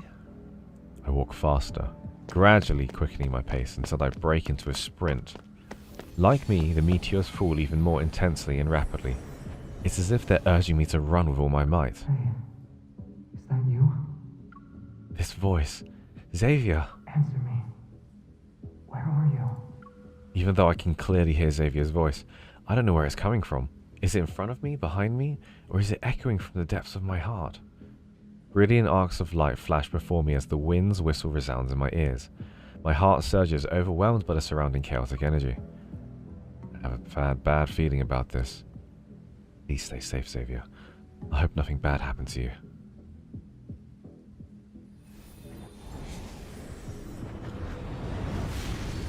As I traverse the dense forest, a mirror-like lake suddenly comes into view. Meteor streaks down, falling into the expanse where the lake meets the sky. The energy fluctuation gets even stronger now. It pulls at my heart to the point where I struggle to breathe. Overwhelmed, I stumble and sink to my knees. I'm not interested in playing hide and seek. Ooh, his voice is sick. Come out. Xavier? I love that voice. Yo, he sounded sick. I'm not interested in playing hide and seek. Come out. I frantically look around and spot Xavier near the lake shore. Another figure quickly appears in front of him. We're old friends at the end of the day, right? But you decided to greet me with a sword. That's cruel. Saurin. No, that's just an illusion.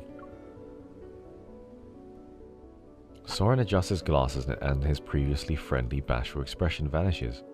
You haven't changed even after all these years. You're still afraid of Starfall Forest. As if you're any different. To you, the ends always justify the means. What are you trying to say? You have no right to criticize me! Saurin's laughter, twisted with rage, contorts his features into an unsettling and unrecognizable expression. I used my life's work on you. I did everything I could to help you pass through the deep space tunnel. And what did I get in return? I was abandoned, trampled on, and turned into an outcast in this time and space. Those were the rewards for your choices. His figure vanishes with his words, and he reappears in front of Saurin in the blink of an eye, the tip of his sword poised to kill. Countless sharp light blades rain down on Saurin, and only his panicked voice can be heard within the dazzling spectacle of light. You. Killing an apparition is a waste of time. Then why did you dodge? A beam of light descends and the apparition is sliced in half. It's not just an illusion. Somehow, it and his actual body are connected. Struggling, I rush to help Xavier, but I fall again. The energy in the surrounding area has changed. Wait. Xavier's Evo is... Xavier's flurry of attacks continue and there's no room for counterattacks. Nothing is out of the ordinary in terms of his appearance, yet. The usual serene sparks of light scatter and fly chaotically around him. It's as if they've lost control, agitated or consumed by something. It's time to put an end to this charade. Wait! You can kill me, but what about her? The meteor falls into the center of the lake. It awakens a sparkling light that twirls into a vague illusion. The silhouette wears a hunter's uniform. It's hard to make out, yet it's unmistakably familiar. It's... me? My head, it hurts, but why? Yes, it's at that moment I realize something. Saurin created this illusion to distract Xavier. He's using the lapse in judgment to attack Xavier's mind with his evil. In any other situation, Xavier would have no difficulty dealing with this type of evil, but with how chaotic the Protofield is along with his power... Xavier falters, but he slowly regains his footing, and when he raises his head, his unfocused eyes resemble a frozen lake. They're cold and empty. It can't be her. She's not a sacrifice. What's happening?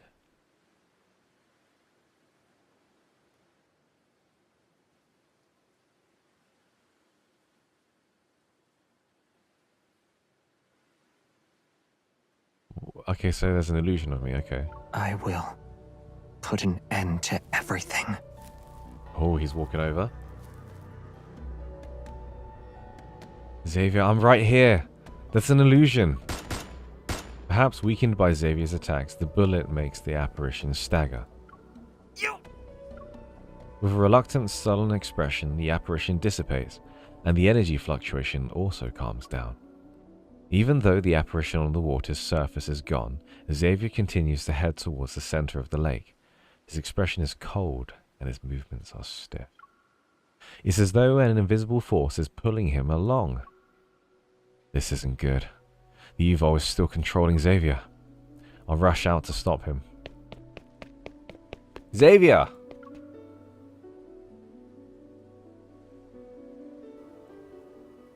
So he thinks like we're being held hostage by this guy. A planet that uses to survive. Oh, he looks cool here.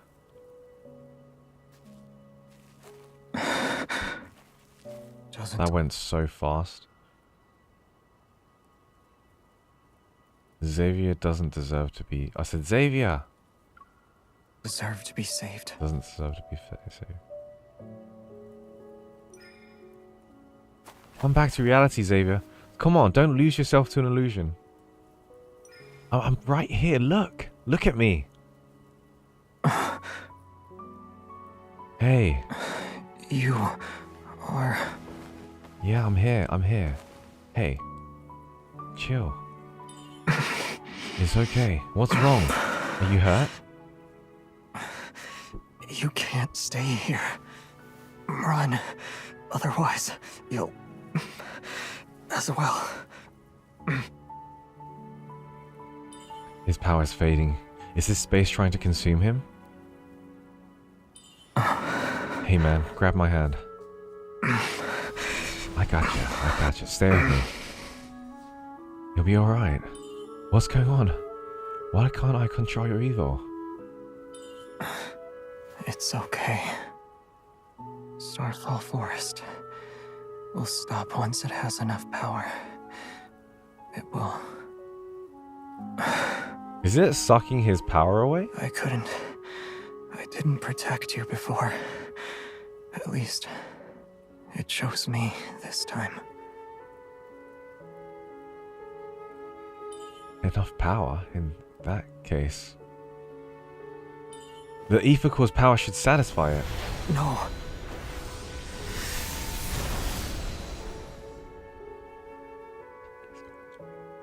What is going on? Okay. Hey.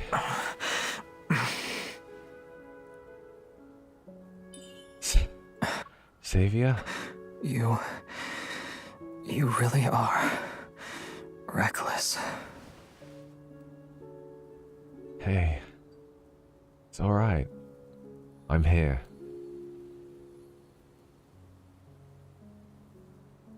Thank you for the biddies, Dee Dee.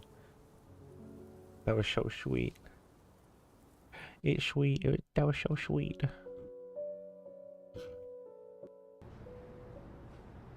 So can I understand, so was the forest sucking his power away? Was it? Like, is it sucking him up?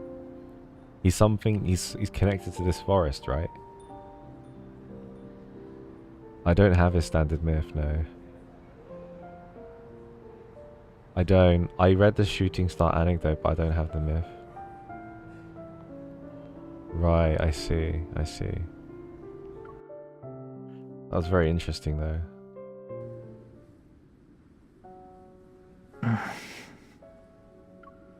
Do you recognize me, Xavier? Hey. Hey, buddy.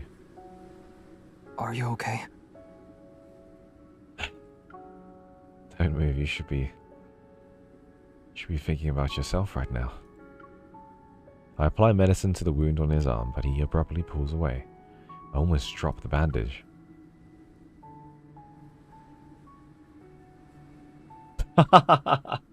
He's being drained, yes. Xavier ignores my command and grabs my shoulders. He gives me a once over. I'm fine, Xavier. Don't tell me you're underestimating the power of being drained. I underestimated you. An ether core's power isn't something anyone should mess with. If you use it carelessly, the Protofield would have devoured you. What then?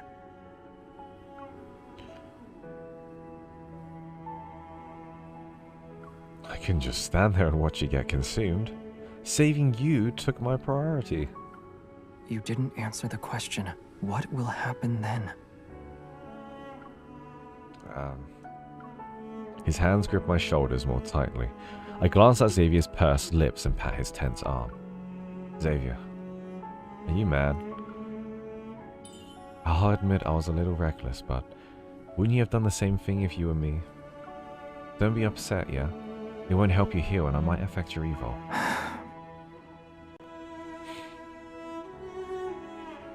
You always have so many reasons, but you never listen to me. I will next time. I poke his face again and again until he reveals a helpless smile. He takes the bandage beside him quickly wraps it around his arm a couple of times, and then stands up. The energy fluctuations around us have only temporarily subsided.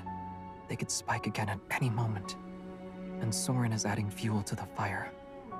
We need to get out of here before he makes his next move. Hi, Anjani P. Oh my gosh, this is my first time I'm joining a live stream. Hello, hello. Welcome, my darling. Welcome. Glad to see you. While you were still unconscious, I used my Evo to scout the area. This Protofield does more than just devour power. I can't find its boundaries at all. It's like a space domain expansion thing, where if you shout, there won't be an echo. Don't worry. After getting his bearings, Xavier leads me deeper into the forest.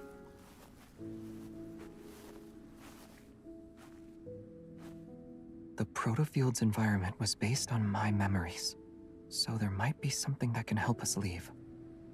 I've never heard of a wanderer that could invade and read memories before. Or does this wanderer's connection with the ether core make it different? There's also the possibility that Saurin made some modifications to it. After a brief silence, I carefully choose my words before speaking to Xavier. Saurin. He used to be your ally, right? It was a long, long time ago. The light blaze slices through several overgrown branches to clear a path. It dissipates into shimmering specks of light. He changed his appearance and hid his evil. He needs to hide his secrets and also be in a position to strike me down if needed. I immediately remember the perilous moments I faced with Xavier. Well, when we first met at the abandoned research base with the Luminivores. The robots watching us at the Yuzhur Square. Did he send them? Maybe. Xavier holds out a small light as if sensing something. He releases it and lets out a dry laugh. This forest. It's a trap clearly designed for me. This can only be his doing. So you telling me Xavier is Cloud and Saurin is Sephiroth? Is that what I'm hearing? He really seems to know you well, but he also hates you. Recalling the conversation I heard, I hesitate for a second. Did something happen in this forest? Is that why you're afraid of it? Moonlight gently falls, softening Xavier's features into a blur, and then I hear his voice again. Rather than what's already happened, I'm more afraid of what might come in the future. But right now, you terrify me the most. Me? You used the power of the ether core this time. I'm worried about what you'll do next. What I've done can't be compared to your actions. Now why don't you tell me what you did in the past?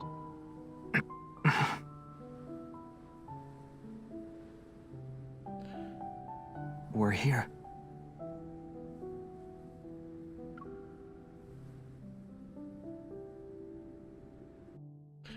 I have a Lads IG account and posted how we work on respectful men who don't think Lads is a Goona game. Come to your page to screenshot your profile because someone was like, those men exist? Thank you. Yeah, in our Discord and in our community, we celebrate it.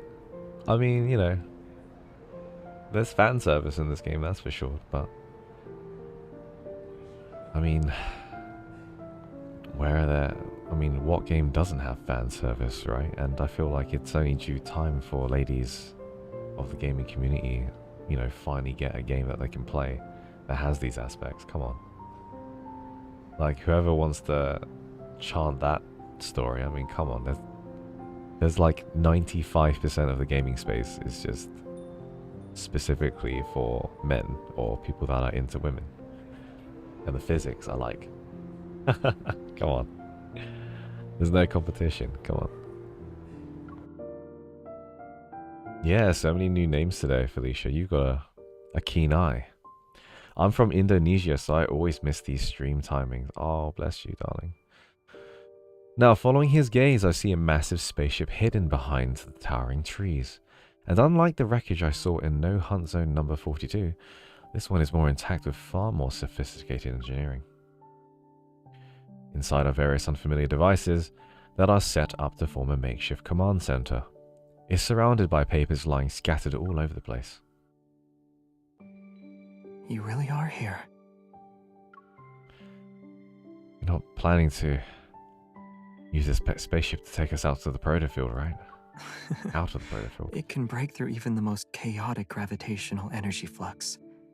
A Protofield might not stand a chance against it. Let's just try it and see. You flip several switches, one by one. Faint blue lights illuminate. Traceback 2, Phyllis 1101, PLS, is now online. Philos. Now that name sounds familiar. It's my homeland.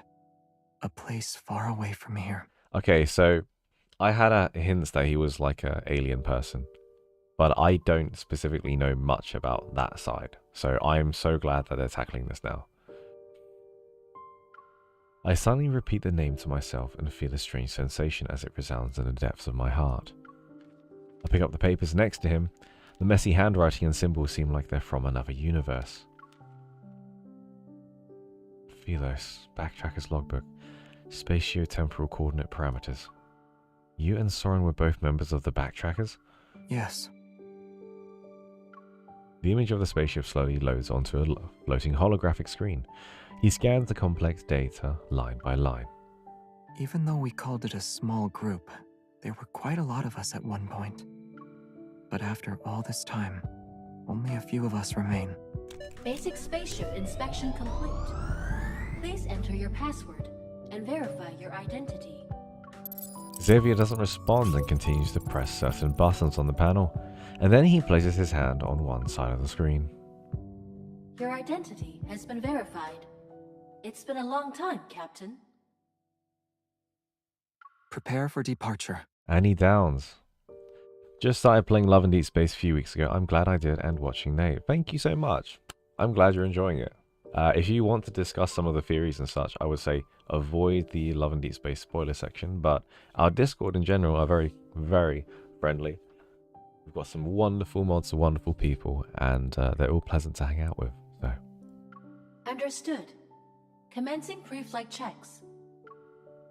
Aren't you going to ask me more questions? No. You must have many more questions. I won't hide anything. Just ask. I do have a lot. Like, who are the Backtrackers? Why did you come to this world? And where did this spaceship come from? However, you said everyone has secrets and motives. At the very least, I know you're not my enemy. And that's all the assurance I need. Besides, now's not the best time for long stories.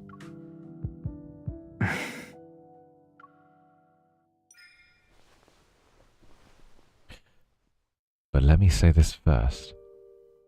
This doesn't mean I won't ask for more questions later. Once we're out of this mess, you're going to tell me everything. Slowly. And in great detail. I'm okay with that. Satisfied? I nod, and when I step back, my hand accidentally flips a switch. Whoa! Huh? Oh, celestial body of mine, slumbering adrift in darkness, This voice. It's Xavier? which never heeds the whispers of life. Xavier, that's you, isn't it? A pair of hands cover my ears before the words can finish. It's not me. Really? No. Then why can't I listen to it? Seeing his ears turn red, I can't help but chuckle. I pat the arm resting across my face. Alright. It's someone else, okay?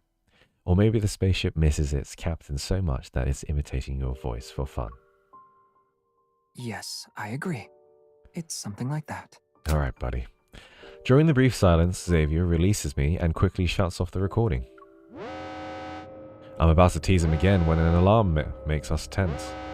Protocore energy is low. Unable to start. Please refill the protocore energy cells to ensure a successful journey. While the red warning lights flash, a sharp pang shoots through my chest. Xavier, the Protofield is acting up again. I know. There's no doubt that Saurin is manipulating the Wanderers hidden within this Protofield. He's trying to trap us again. Prepare for launch. It's recommended to refill the protocore energy cells before takeoff. Do you still want to proceed with the launch? Yes. Understood. Initiating countdown. Don't worry. Before I can object, Xavier pushes me into a seat in the cockpit. Protocore energy isn't the only thing that can fuel this spaceship. Friendship. Although it can't support long voyages, escaping this protofield should be no problem. After pressing a few buttons on the control panel, he takes something from the cabin wall and fastens it to his wrist. He sits down in the cockpit and takes my hand. He presses it against his chest and a sense of foreboding washes over me. Oh no. I need you. You're going to use your Evo as fuel? No! I try to pull my hand away, but he tightly holds onto it. Don't even think about it. The Protofield already drains your energy. You're not allowed to use any more of your Evo right now. Now it's very obvious that fueling this spaceship will be too much for him. It's not a big deal. Using Evol as emergency fuel is actually one of this spaceship's unique features. In the past, Evol came to our rescue during several crises. It enabled us to make safe emergency landings. Besides, I've got you here with me. You're aware of the changes an ether core can bring. With your current strength, you can resonate and enhance my Evol, right? But only you have the power to help us safely leave the Protofield.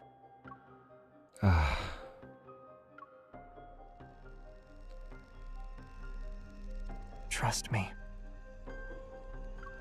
He cups my cheek with his other hand, and with a soft voice he makes a promise to me. Your power will keep me safe. Counting down. 10, 9, 8, 7. My heartbeat races, whether it's because of our current circumstances or our intensifying energy fluctuations. The pain in my chest grows sharper. Amid the blaring alarms, the spaceship begins its final countdown. The flickering lights spiral into chaos. Xavier looks at me, his expression as calm as it always is. He's awaiting for me to respond. Alright. Let all your power flow through me. I'll keep you safe, I promise. I know.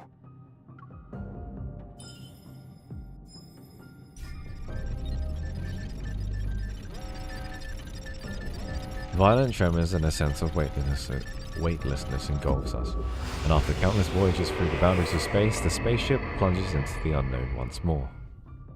Chaotic energy crashes into the spaceship. The air currents instantly tear apart the scenery outside the porthole. I hear a high-pitched whistle. As chaos envelops my vision, only one warm force stays tightly connected with me. It flows steadily from one hand and gradually covers the world in a dazzling light. It overwhelms my senses. But then... weird. It feels like something is suppressing Xavier's Evo, preventing a complete resonance. Keep going. Xavier tightly presses my hand against his chest once more. And even in the blinding light, his gaze stays calm and gentle. Ah. I grit my teeth and forge that power into a sharp blade. Slowly but surely, it cuts through the invisible barrier along with the spaceship. Space itself is ripped open, which creates tremendous energy fluctuations and tremors, and in the distance, a massive shadow looms. At last, we forced it to show its true form. Get ready. It's time to deal the finishing blow.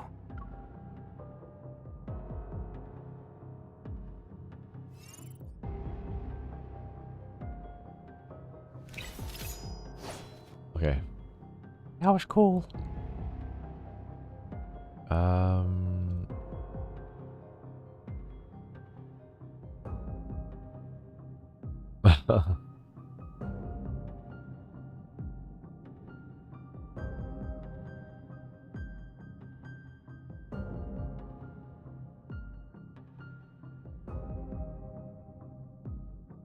Miss Snowy One, hey, glad you could catch the stream also, darling.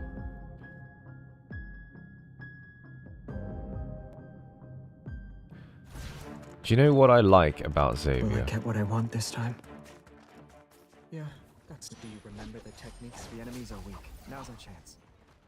Do you know what I like about Xavier? So this specifically reminded me of... Watch out, it's getting back up.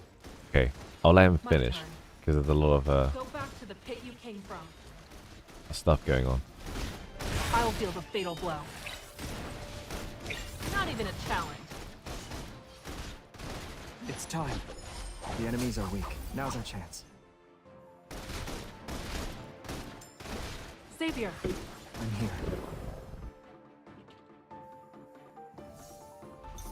That's a beautiful monster. Elysian My service. sword is going to get in. Do you remember the techniques from our swordsmanship class? Of course. Time to test them out. Bring it on. Are you alright? Eat this.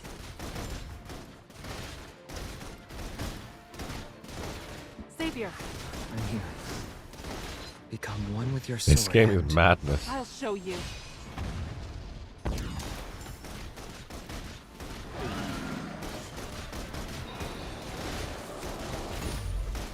Light, shine down upon me.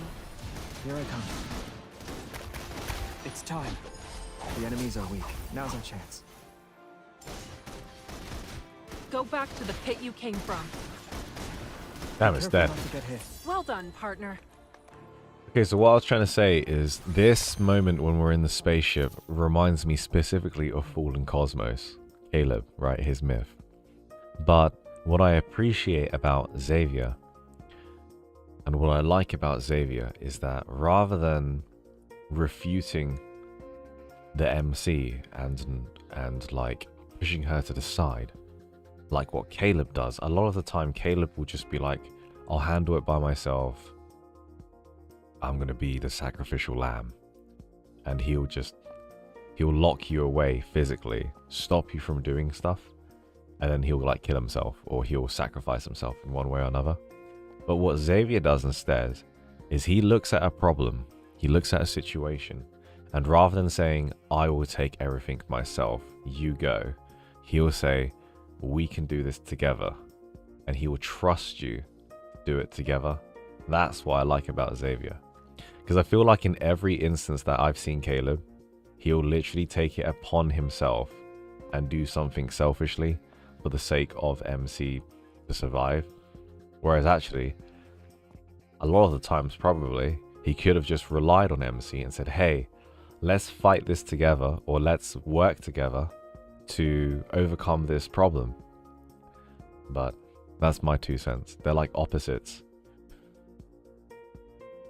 Caleb literally just shuts you out and he's like, nah man, I got this, I'm gonna kill myself, good luck, have fun without me. And then Xavier's like, take my hand, we'll figure it out together. This is peak. We are a team, exactly. You're absolutely right, Annie. Not Annie, Ternalinity. Caleb is like, yeah, he just sort of jumps the gun a bit, I would say. A deafening roar fills my mind and strips away my senses. Suddenly, it's as if the rift splits the space. It ushers us into a burst of gentle light and fresh air. Now, after several long seconds, the discomfort fades. I slowly open my eyes. Everything comes into focus, and there it is, the RMFMA, standing serenely just a couple of meters away. Oh, we're back in the research center. My senses return to my body. I scramble to my feet and frantically search for Xavier. You're struggling to find me, huh? A familiar voice calls out from behind. I turn and see Xavier leaning against the nearby wall. A bright light at his neck flickers a few times before settling down under my worried gaze. Now that light is flashing and you still want to crack a joke? Fine. Just a little tired. He opens his palm and hands me the Ithacor fragment. It glows a soft green. For its sake, sit with me for a bit. Oh.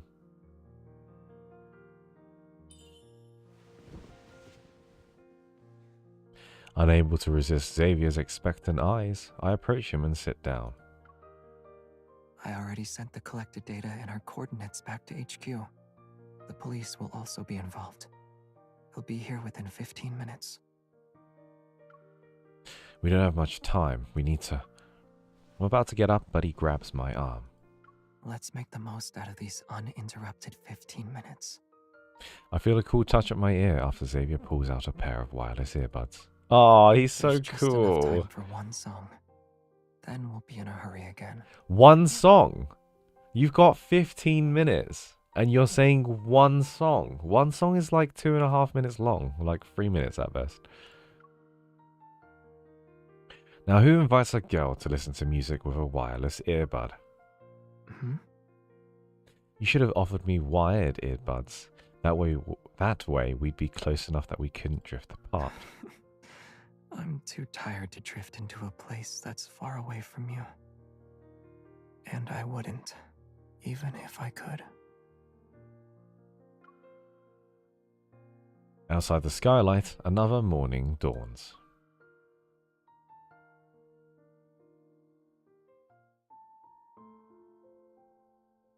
Nini's vault. Look into his Xavier Wii mentality. Okay. As Xavier expected, updating the intel and what happened on campus is as tough as tracking down the Wanderer. After leaving Prestara University, Xavier unsurprisingly retreats to his bedroom. Meanwhile, I return to the association with the Ithacor fragment. After a brief mission report, Captain Jenner warns me about our recklessness, but also commends us for successfully completing the mission. Now, with the order to return home and rest, I time my visit to line up with Xavier's recharging period. I bring supplies to the 6th floor. Hi, Zeptorg. Hello, hello. After several rings, Xavier finally opens the door, his hair all tousled. You're finally back. You look like you just woke up. Why are you speaking as if you've been waiting for a while? Well, you just saw me. How can you tell I haven't been waiting long? He effortlessly reaches behind me and takes a plastic bag. It felt like forever. Thanks, DD, for the bits. I slip on my slippers and head to the living room. Xavier is already intently unpacking the bag full of food next to the coffee table. He pulls out 2 food boxes from the plastic bag and removes their packaging.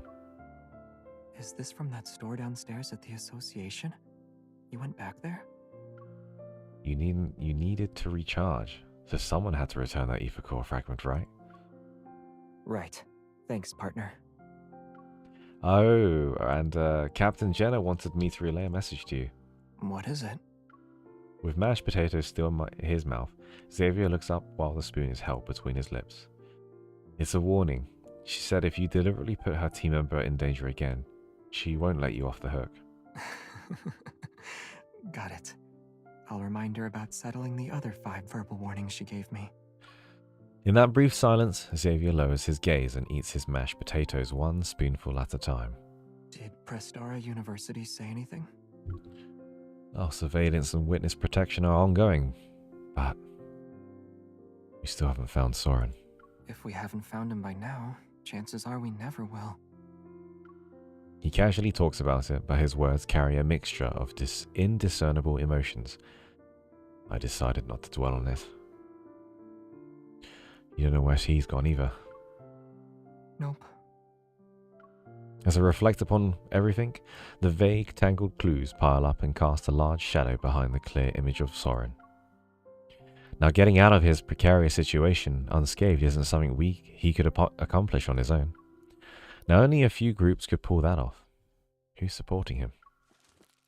After finishing a box of mashed potatoes, Xavier retrieves a stack of documents and a sealed bag from under the coffee table. Now, inside the sealed bag is a tiny, button-sized device, and I can't help but pick it up. What is this? Ulysses found it at the research center. He urgently sent it over. Initial tests show it has a radio frequency chip that can resonate with metaflux fluctuations. So this little thing is the culprit behind the RMFMA's malfunction and even the tool Saurin used to lure in the Wanderer. Yes. The room falls silent again, and I follow the train of my thoughts and speak up.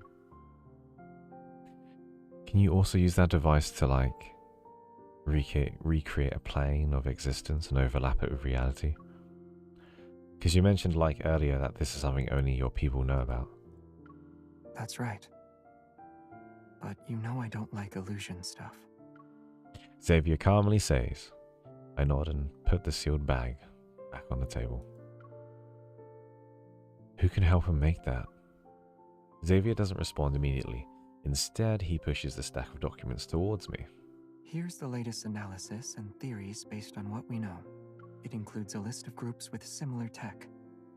Go through it, and you'll come to your own conclusions.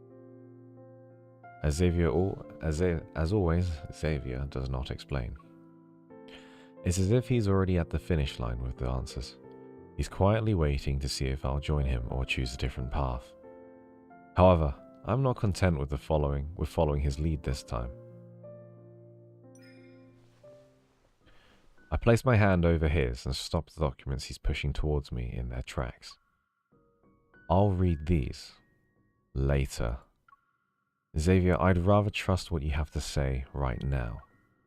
Now, after a brief pause, Xavier purses his lips and finally meets my intense gaze. It's Ever. Ever. Some of the backtrackers are also involved. They know everything you know and they've had their eyes on you for some time, right? Yes. That makes them our common enemy then. Outside, the leaves rustle as the wind slips in through the gap in the window. Curtains flutter. My shadow emerges with Xavier's and it feels like the impenetrable door in his heart has opened. Slightly. This time we're finally standing on the same side.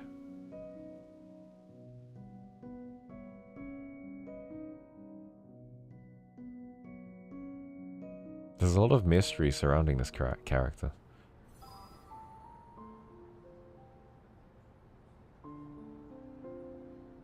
Voyage of the Outcast. Read along finished. We have finished. All of them. We've done Voyage of the Outcast. We have done Fawns Under the Moon. And we have done Land of Secret Times. How'd you guys find that? What did I miss in the chat? Breathe.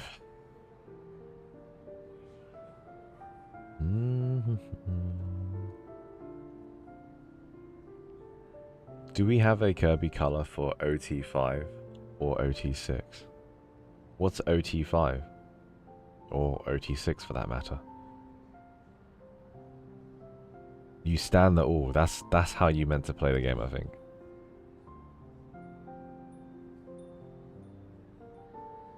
Yeah, it's interesting.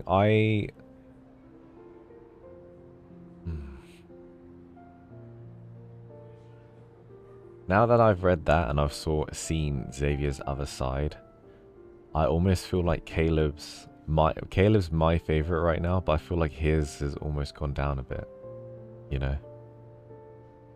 Because even if he's our childhood friend and he's been with us for so long and he's grown up with us for so long, I feel like he still doesn't understand that he needs to trust us in times. To the point where even at the end of Decoherence Fallen Cosmos, he literally threw himself down to kill himself, and then we flew down with him to then kill ourselves as well, because he still didn't understand that the greatest happiness that he can offer MC is for him to be with MC. Whereas I feel like Xavier, he just gets it. He's chill. He's like, okay, cool, you know. Well, anyway, I'm gonna have a little bit of a break. So I'm gonna change it to this. You can listen to some of the music and stuff. I have a little stretch, etc. But I wouldn't mind listening to a few of these secret times and all that now. And yeah, look into the other aspects of Xavier. Okay, I'll see you in a moment.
Hey, you guys okay?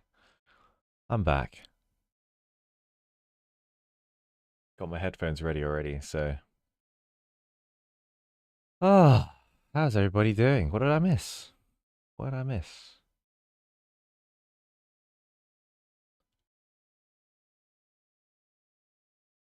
So you feel like here still has a lot to learn. Yeah, I feel like that too.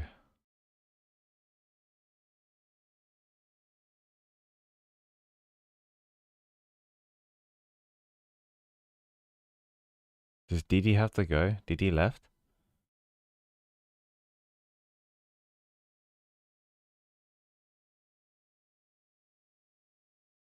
Right. Hey, welcome back. Thank you guys. Alright, here we go. What shall... Oh my gosh. El Lim. Hello. Hello, Nate. Hello, my darling. Dude.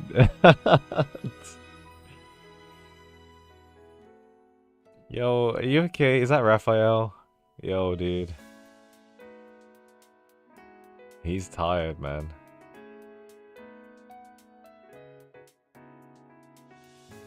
I love this song. Mur's awake. Wow. Murmur is absolutely awake.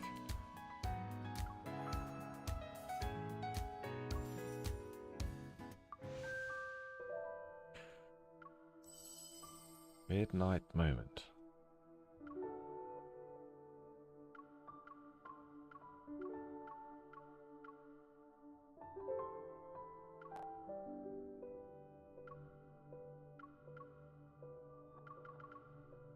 What do you guys want to listen to?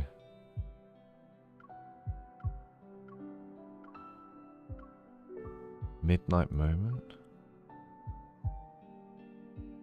There was a particular ST people wanted. You gotta find it on YouTube. Oh no. That doesn't sound like a... Oh no. Oh no. I know where this is going, okay. I know where this is going.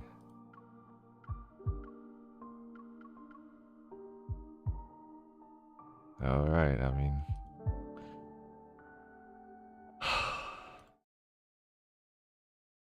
If you say so, guys.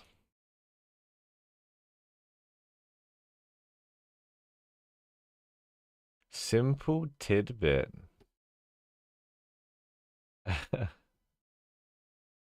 Hi Nate, first time I caught you on live stream. Enjoying your commentary. Thank you. Appreciate you being here. Unreturned Traveler is great. What are you setting Nate for? I'm setting him up for success. Unreturned Traveler.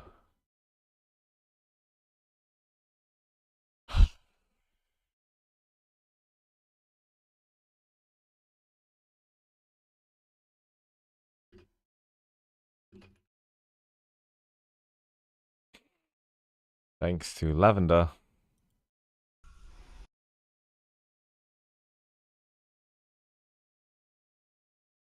I'm scared.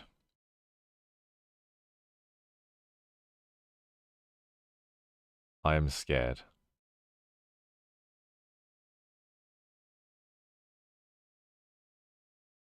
Yeah, I'm scared. Okay. Okay, you guys can hear that, yeah? Oh man. Okay. Let me set myself up. Okay. Unreturned Traveler, The Secret Times of Xavier. Audio drama Love and Deep Space by Lavender.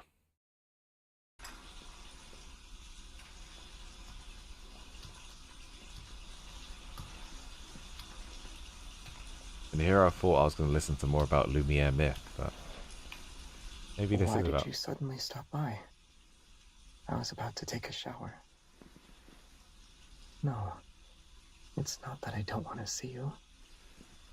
I came home as soon as I finished dealing with the Wanderers. Okay. Yeah. It's been a few days since we last saw each other. Don't be mad. Please.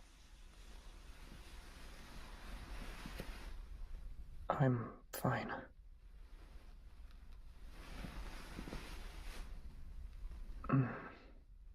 It's nothing serious. So you're worried about me hiding my injuries from you. Which is why you decided to do a surprise inspection during my shower? What? The wound won't get wet. I put a waterproof bandage on it. Huh? How did it manage to come off? I guess the water touched it. That explains why it stings a little.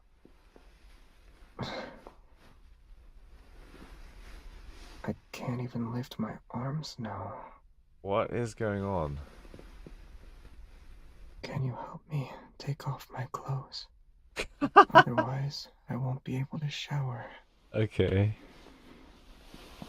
It's not too bad right now. Okay.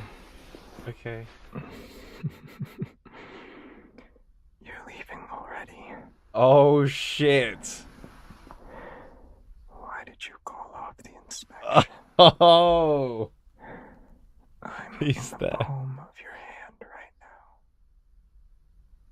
I missed you. Oh shoot.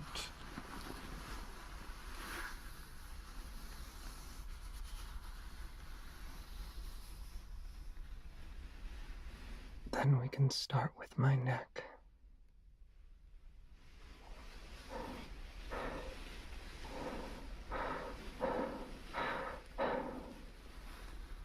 After that is my chest.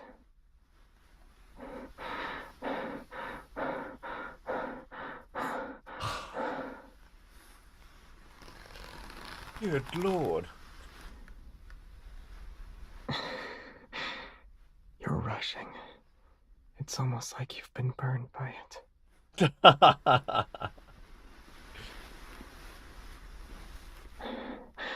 Harder. Oh. Be more careful. And have more patience. Oh my gosh. I can't.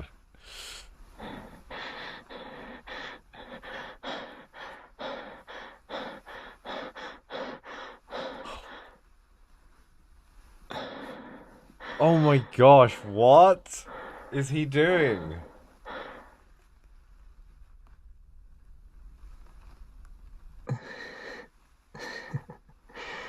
Are you sure this is an inspection? Or are you taking out your frustration on me? This isn't an attempt to break me, is it? Now it's my turn. I need to check in Now on you. this is definitely Funky Town, right? There's no imagination here. This is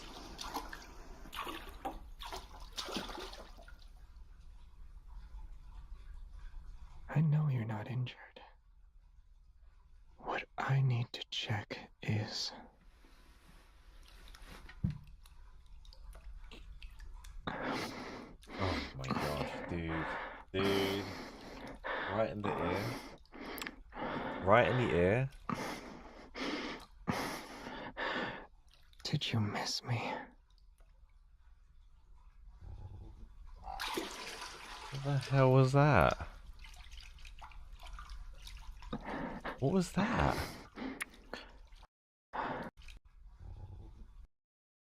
Is that like a monster growling in the background?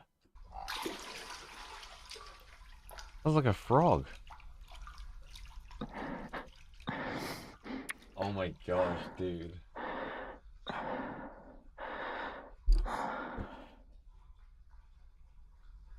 Just saying you miss me isn't enough. Oh, they're having a bath. Okay. Your body needs to say it too. Oh my gosh, that's crazy.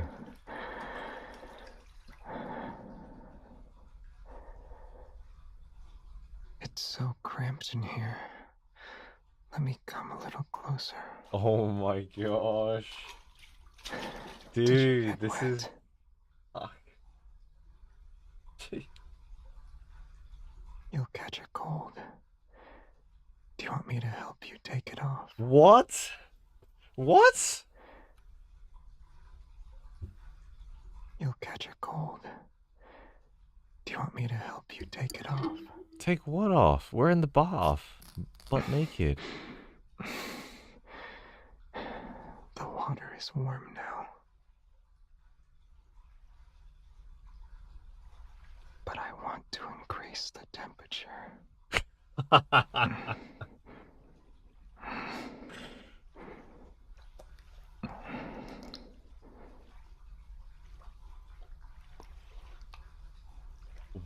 What are those sounds? This is welcoming me back so warmly. Can you... What are those sounds?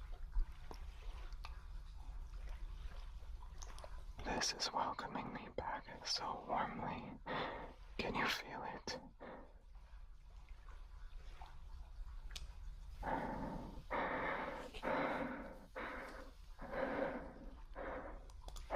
Oh, jeez.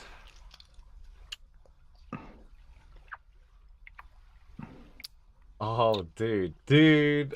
Again, the goosebumpies. No. Yes, I feel it. What the fuck is that sound? What the hell is that sound? Like, what are they doing in there? It's like a sponge. It's like...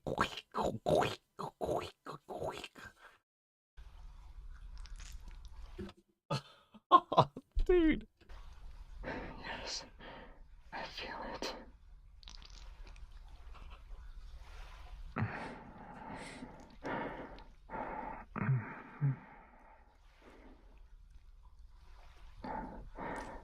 I missed you. I missed the warmth of your neck, too. As well as the soft sighs that escape your lips. The soft sighs that escape my lips. Yes, exactly like that.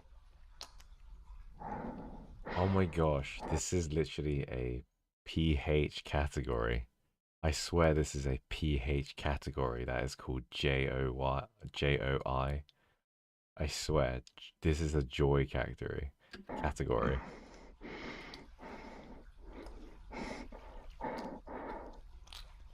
Fuck. Damn, they are really squeezing that body lotion.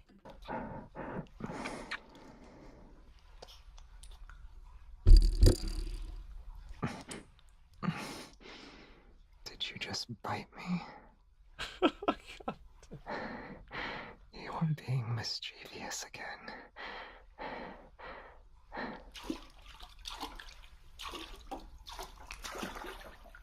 Okay. I need to punish you.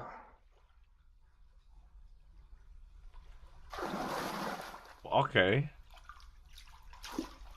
He gets up. He's walking over to us. Wrap your arms around my neck. You'll fall if you don't. Oh my gosh, he's in the standing pose. Holy moly. Oh my gosh. Legs wrapped around his waist. Oh my gosh, this is so visual. This is so visual. Did I do something wrong? You're not being honest. I need to punish you again. Oh my gosh. Turn around. Your back should face me. Oh,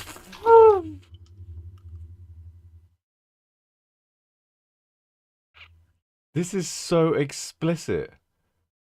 This is so explicit.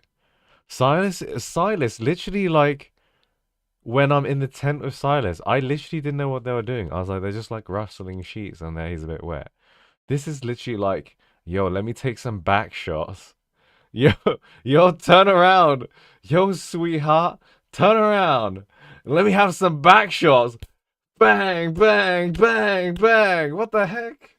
Holy moly.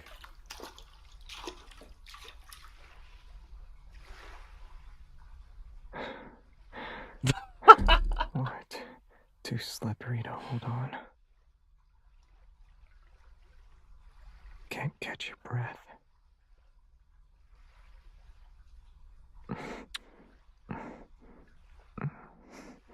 Dude.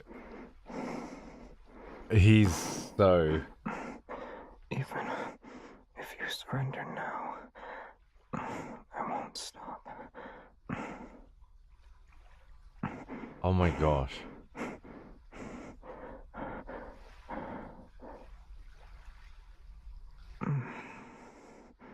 Oh my gosh! Trying to press yourself against me. Did he do the O? I knew you were pretending to be innocent again. I see you learned a few new tricks while I was gone. Oh, he's done it. The PNC. The clarity. So do you prefer it like this? Oh, he's finished. Then you can tie my hands and have some fun next time. Oh, How he's does that finished. sound? Oh my gosh. He's like, now my job here is done. He's gonna walk away now. But for the rest of today, your punishment must continue. Oh, damn, seconds? Holy moly!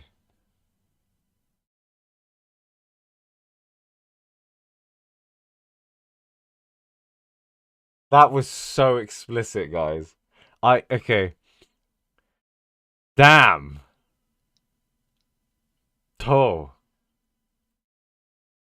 Poor, my brain is dead. Wow, there's so much to digest.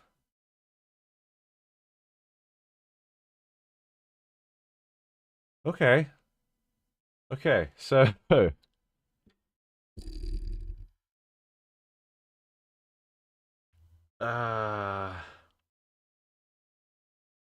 Silas's Secret Times, in my opinion, they made me shiver way more.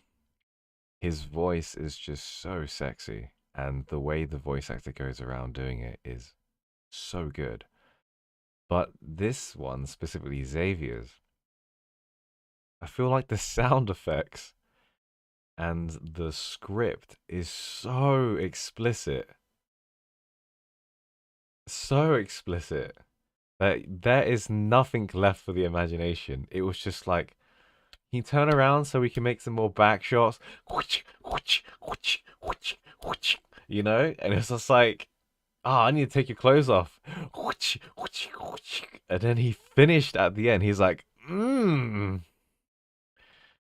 at the end, he's like, your punishment must continue. You know? It was just like, holy moly.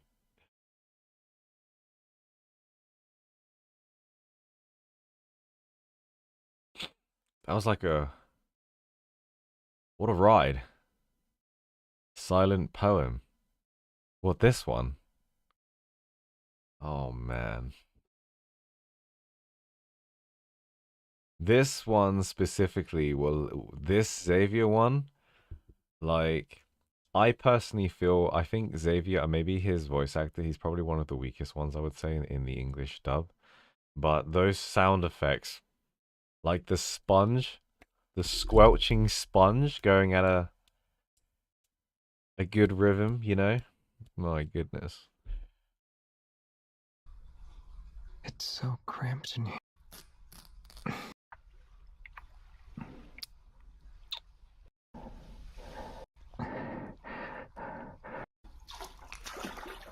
All of you don't punish you again.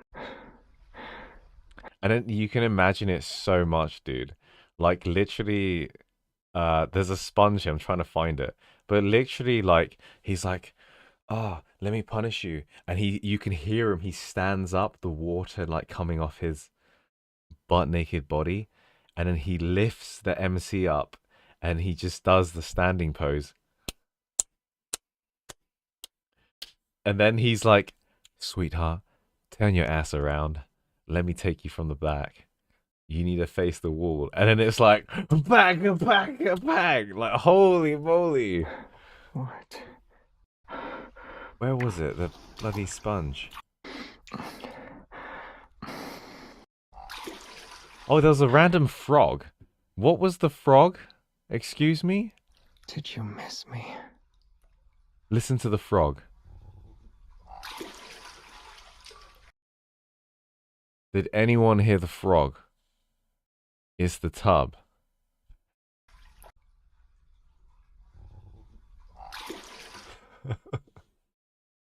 Is that maybe not just a lavender imprint on the I don't know what that is, but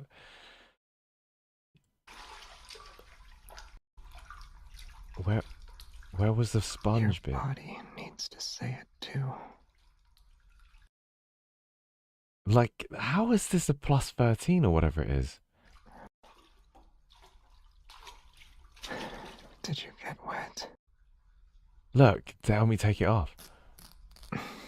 He's like ripping your clothes off. But I want to increase the temperature.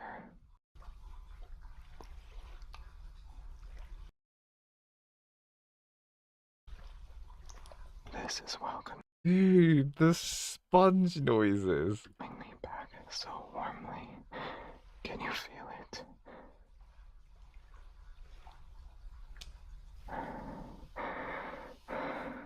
My goodness.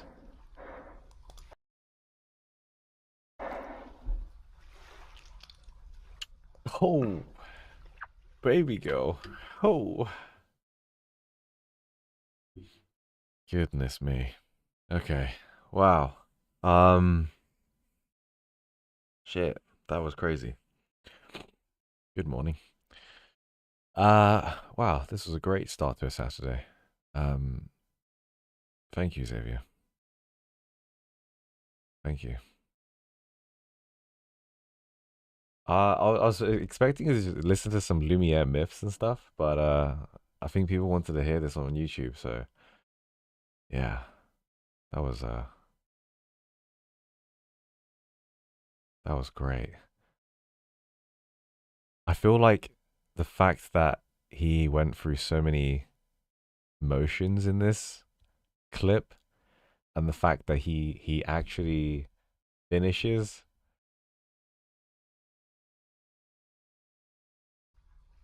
Yeah, it's wild.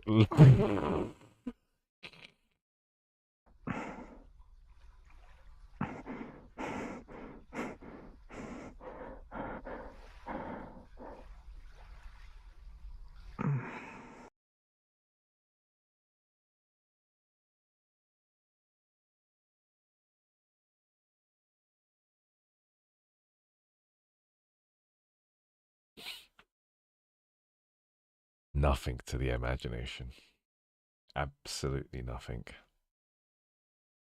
Okay. Bloody hell. Everyone's asking for silent poem. Is it not Xavier Day today though? Or do you want to break that you want to break that now? Like how Xavier broke us. You want to break that? You want a silent poem?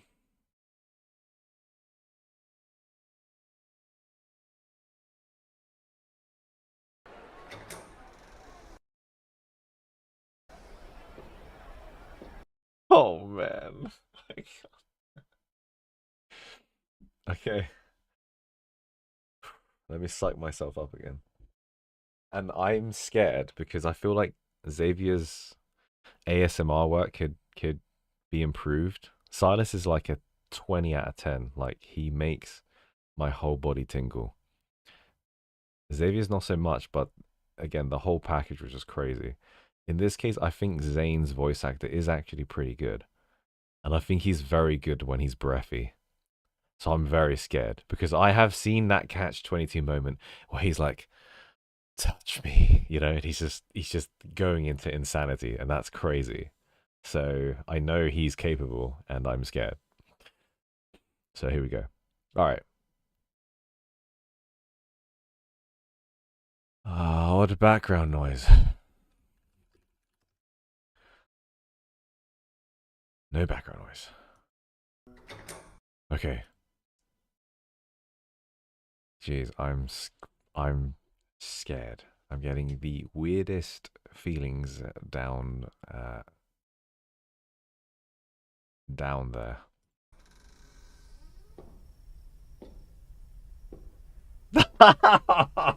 Let me blush. Yeah, I'm ready.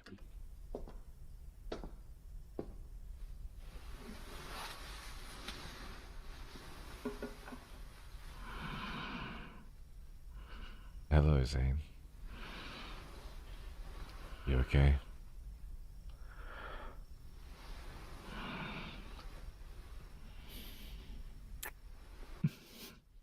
Already? My apologies. Did I wake you up? Oh, shit. Shit. It's as good as Silas as I can tell. It's gonna be as good. It's been hectic at the hospital as of late. Every night I had to return home in the middle of the night. You were sleeping so peacefully. I couldn't resist the urge to kiss you. I'm hard swallowing so freaking hard. I'm like, glug, glug, glug. Let me hold you for a bit. This helps me chase away my exhaustion.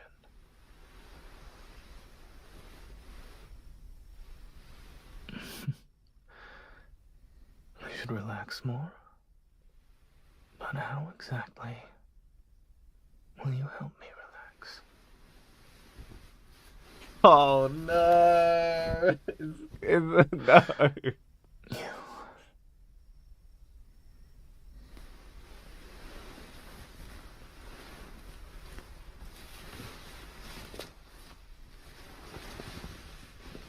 Okay. Just rustling. Oh, dude, he's on the left side. He's so breathy.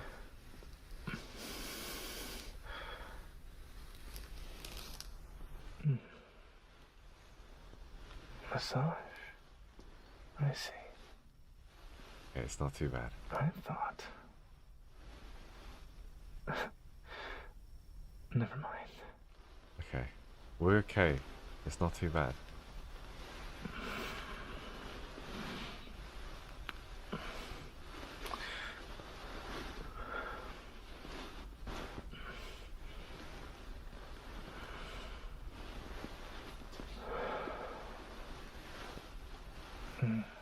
Why is there so much rustling? My eyes aren't as tired as they were before.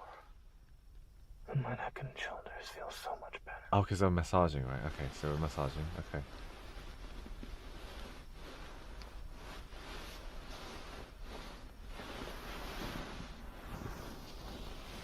Now he's here. Just sit on me.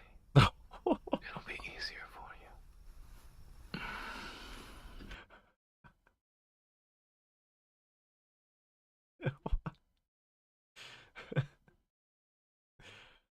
This can't be. This can't be. Just sit on me. Straight to the. Just get in there. Than the strongest, most soothing medicine in the world. It's more effective. What is he referring to? There's bio oil. Bio oil. More effective than the strongest, most soothing medicine in the world. That's what he's talking about, guys. Bio oil. Your lips are dry. Do you want some water? Yep. I do. You haven't learned to drink it on your own yet?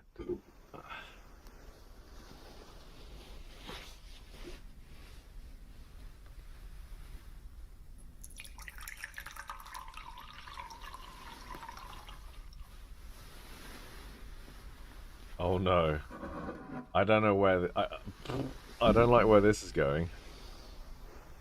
Here. Thank you. Steady now. Don't rush. It's spilling out. I'm not going to touch the water. Because I realized I might just spit it out. I might just spit it out. Okay. So I was a baby, it dripped on me.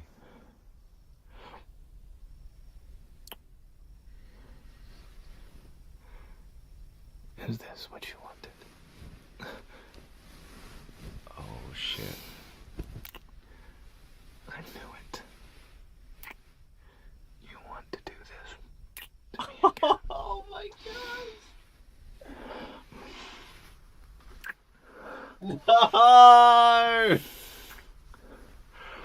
No! No! You can't do that. You can't do that. You can't just spill water on yourself and then just start going for it. What? That would never happen. I'm taking advantage of the situation.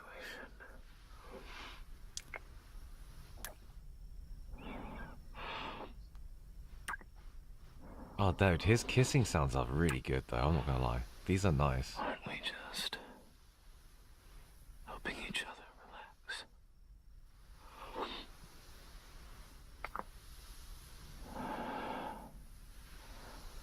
Ugh.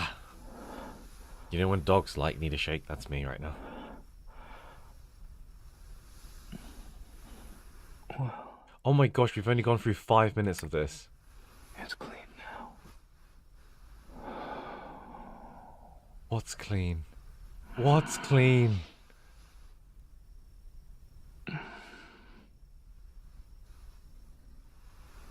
Sorry. Did I hurt you? Oh. It's been a long time since we last saw each other. I missed you. Oh my gosh, I know what he's doing. I know what he's doing.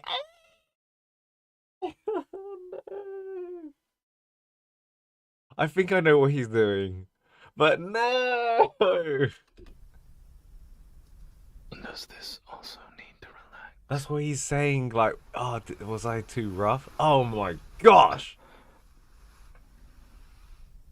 Of course. I understand you only want to help me feel less fatigued. Yeah.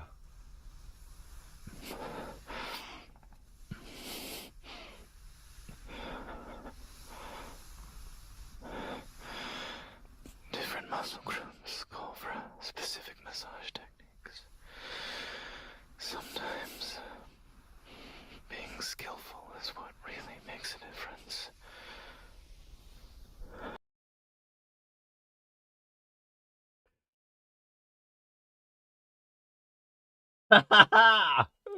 That is crazy. That is crazy. That is so crazy. That is, oh my gosh. Xavier and Zane, you little quiet little shits, huh? Huh?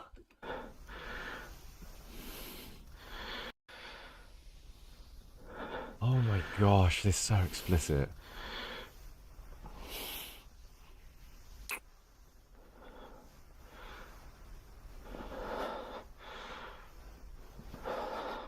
Oh my gosh, they are rocking the boat right now. Yep. Oh my gosh. That is too much. I think it's getting more tense now. I think it's getting more tense now. I'm lost. I'm lost.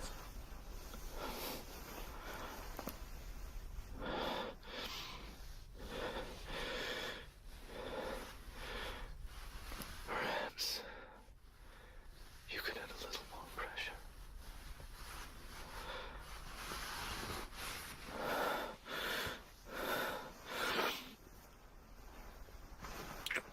Oh my gosh.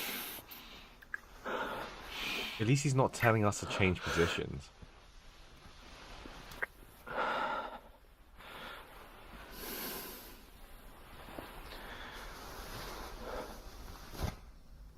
Holy cow.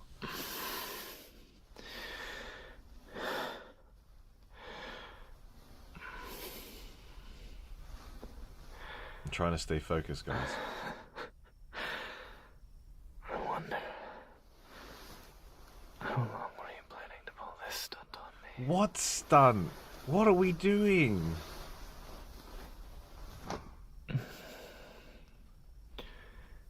Yes, of course. I missed you too. How much? Oh boy. From another perspective, I suppose I'm also your special dose of medicine.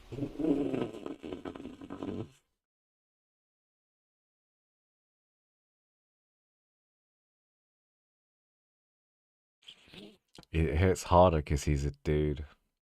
I'm just saying that, guys, okay? That line hits so much harder. If you know, guys, you know. To all the millions. To all the millions. Rest in my embrace. Just like this. Now, A dose of medicine? let me tell you.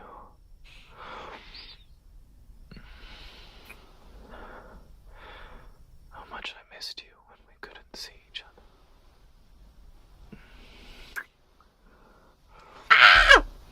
I got the goosebumpies again. Fuck! Oh, shit, it just hits you. Shit. Okay. Whoa. Get out. I'm sorry. I didn't mean to hurt you. Oh my gosh, this is so bad. Does it still hurt? So bad. What about this? Do you feel better now? I'm meant to put this on You want to YouTube. change Oh no. What do you mean? Just do it and stop asking questions. Oh. Didn't you ask me how much I missed you?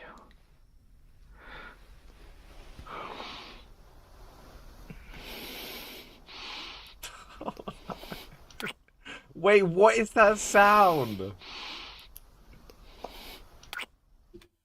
I can't. Whoa. Whoa. So much time has passed now. You're the clapping? Don't you want me to say something? Was that clapping?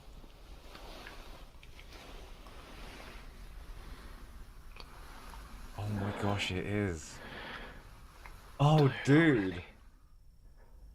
You want to sleep? You only just started. We're not done here. Quitting halfway isn't something I would do. Oh my gosh. The night is still young. We have plenty of time to learn from each other.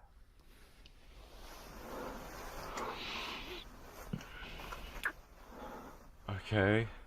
Let me hear your voice. Dude, this...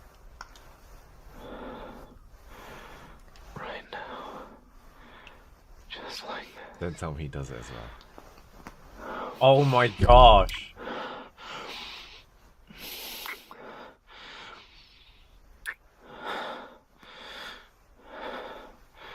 Don't you dare. Say my name. Zane. Zane. Oh my gosh, and it stops there? How dare you?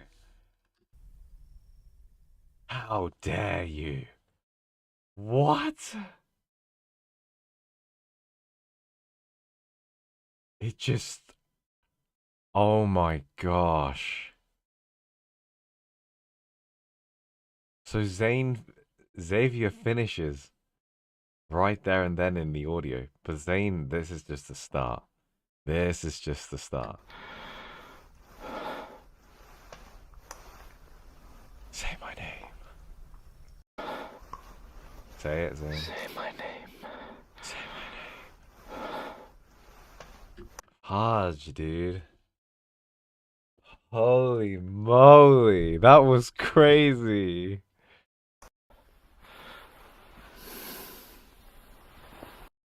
Jeez, I can't. That was... I don't ever know what word to describe what I just witnessed or heard. Like, I can't say that was fantastic, because that's not the word. And I can't say that was terrible, because it wasn't terrible.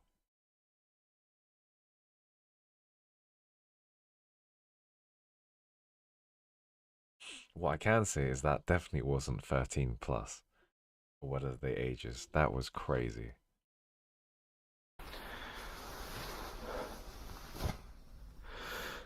He like takes off his clothes there, I think.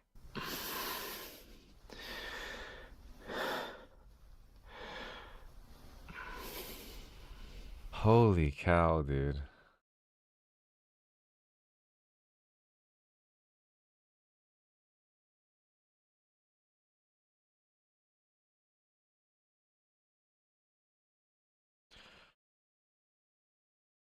Guys, if you guys were always debating the Love and Deep Space Guna thing, this does not help your case, okay? Can I just say that? This does not help your case.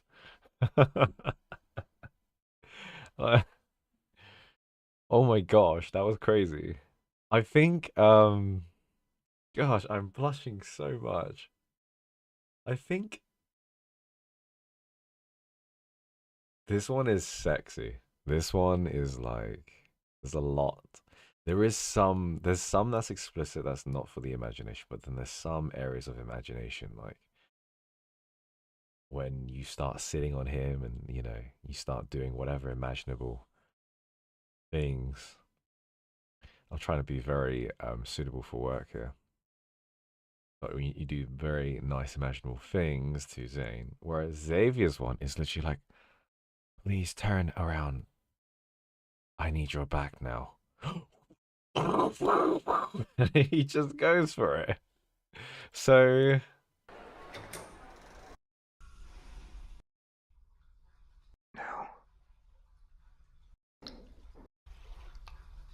the sounds.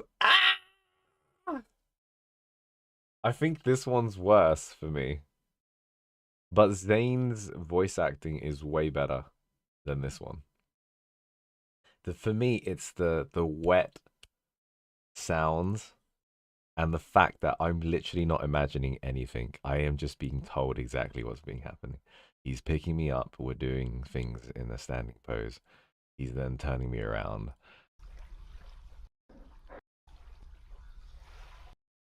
Like, come on.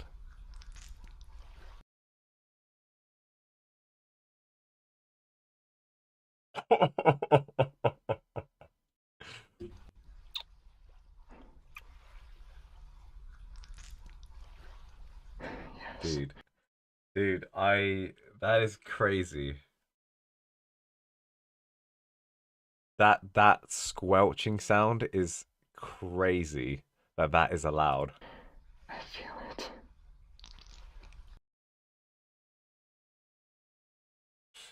Dude. Zane's silent poem was exceptional voice acting, and he carried it. I don't think the bed sheets did it for me too much. It's the voice acting when Zane's like, "Say my name," and like he's talking and kissing. His kisses are lovely, but Xavier is being carried by these sound effects. These sound effects are crazy.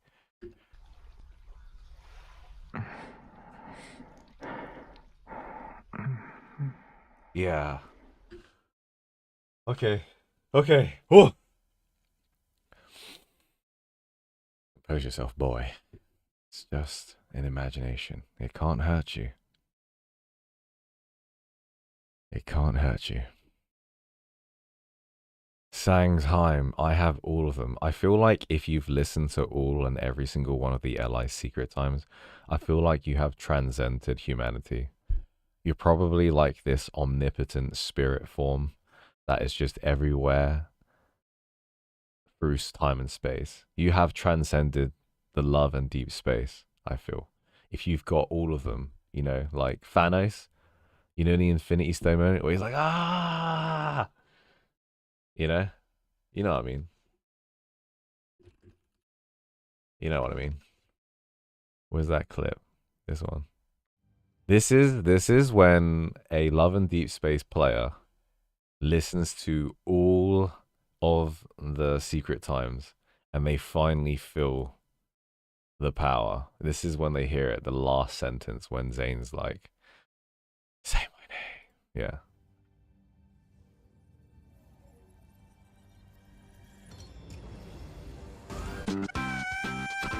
What?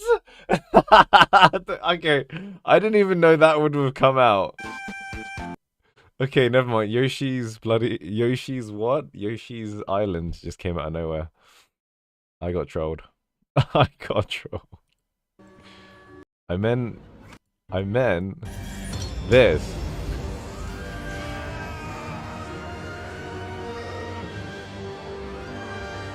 That is you guys, okay? I got trolled so hard by that YouTuber. What is their name? Blue Strike. Well done. That could have been a Rick roll. That could have been a Rick roll. Damn, that was good. Got me in the first half, I tell you. Yeah, this is you guys. We'll just take this as canon.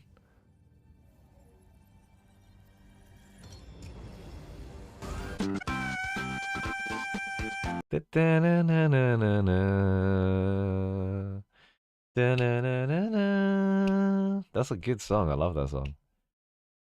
Ah. Okay. Okay. Let's lower the energy. Let's calm down. Calm. Should we listen to some myth-related Lumiere Secret Times that isn't gonna make my different body parts tingle and doubt myself? Should we do that? Should we do that, guys? Okay. Which one is related to the myth and the story? Can you guys tell me? Think of Gran. Oh my gosh. Dude, if it was Gran ASMR. Oh my gosh. Wait, I saw that clip from Halsey. Shoutouts to Halsey, by the way. She was streaming five Hearts House thingamajiggy. But there was a clip, I think right at the end, where Gran literally like undoes her shirt and then splits those bad boys open, like the legs, and I was just like, ah, take me, mummy. But anyway, that's the inner dark side of myself coming out. So we'll leave that for another time. Okay, so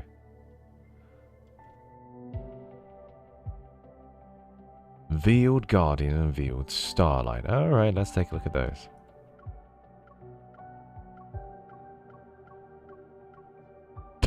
Unreturned Traveler. What's that? What is this? What is this from? Is this obtained memory? That's from a memory? What memory is it from? Wow, okay. Sorry, I just needed... Okay, so let's listen to this.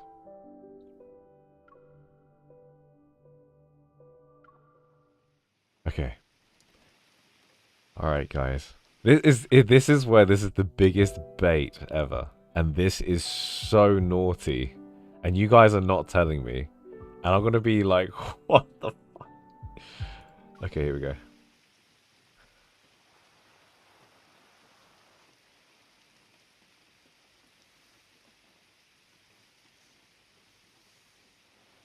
Does it still hurt? You'll feel better once the swelling goes down. Don't use this hand tonight. Okay, it's okay. It's normal to feel cold after using a cold compress. Let's move on to the bed. Oh no. Oh no.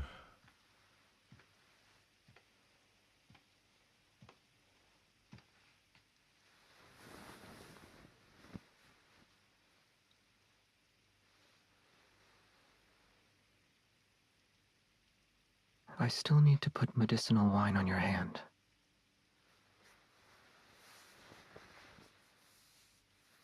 Your sleeve is in the way. Take off your sweater. Okay. Casually takes off sweater. Make sure to keep the blanket on you. You need to stay warm after getting soaked in the rain. Okay. I'm going to apply the medicinal wine on you. Come closer. Okay. Closer. Like this.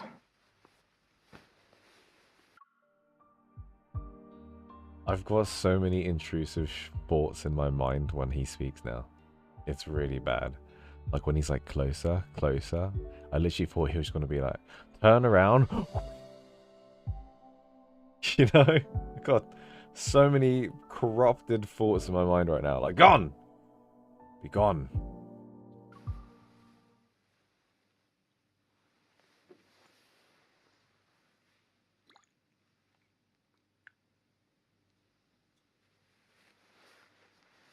I'm anxious right now. Does your nose feel like it's burning? It has crowdipper, rhubarb, angelica, dahurian angelica, safflower. What? Yes. Does it hurt?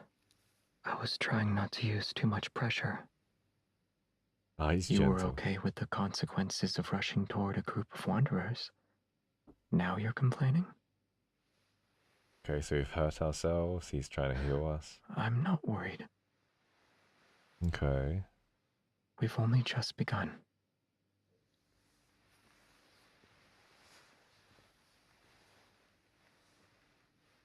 Your reaction.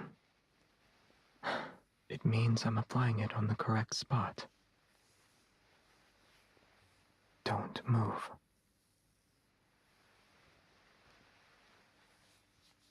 I guess you're not as brave as you pretend to be. Hold me if it hurts.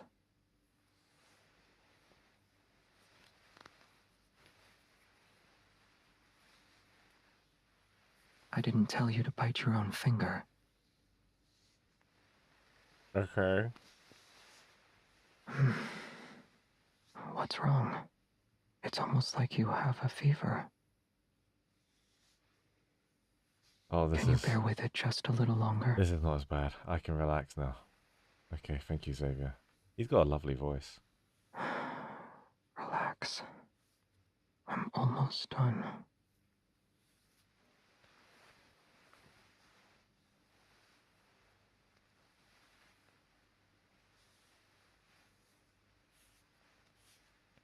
There.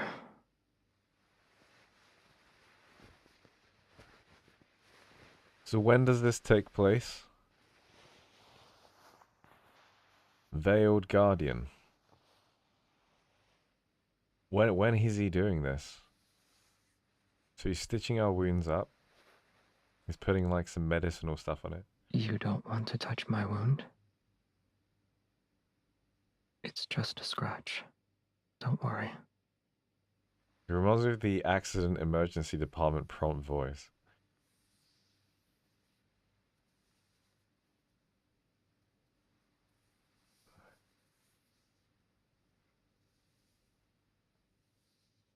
What are you drawing on my face?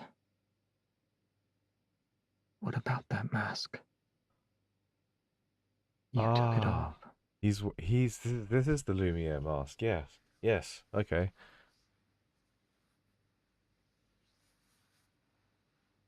Would you feel better if you knew Lumiere was me?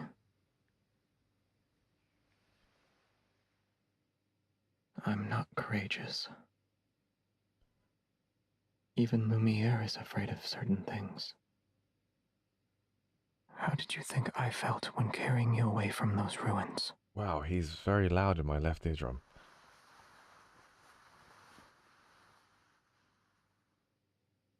Will you end up like this next time there's a large-scale wanderer attack? I was referring to how you don't prioritize your own safety.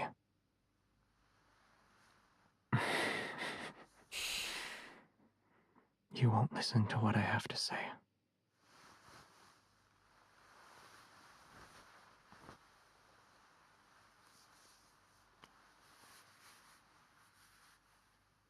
What are you trying to do? You need a hug. Yeah. Yeah. Do you think I will go easy on you if you hold me tight? Why is he saying that?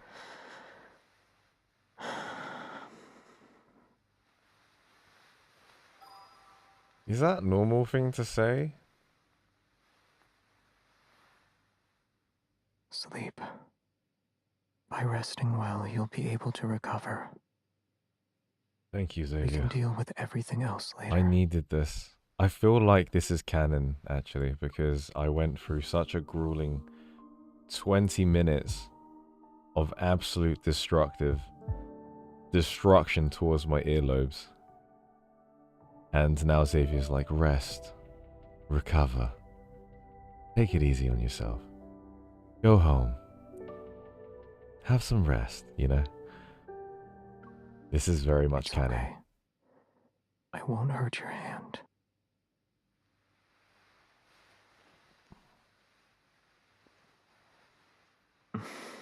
What is that supposed to mean? It means I'll be staying the night, of course. Hey, Betty.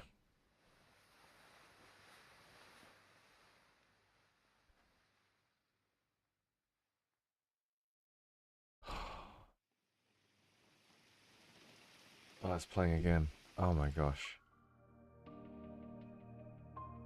Oh my gosh. I'm so glad that was okay, but thank you, Xavier. That was lovely. I do feel safe with you. I appreciate that, man. Veiled Starlight. I'm gonna have to look that one up, ladies and gentlemen.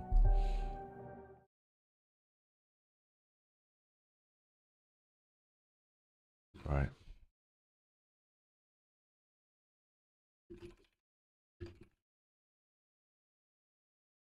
So this is a sequel straight after, right? Okay. Veiled Starlight, Secret Times Lavender. Thank you so much again. Secret Times in the morning. That'll keep you there. Bro, Secret Time audios do not help me sleep. I think you're meant to do something before you sleep with the Secret Times.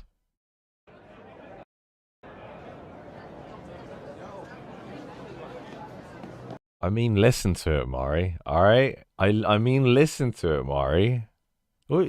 Get your head out of the gutter, alright? We've gone past that, okay?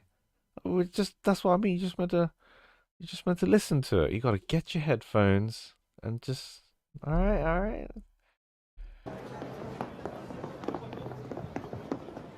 Follow me. Over here.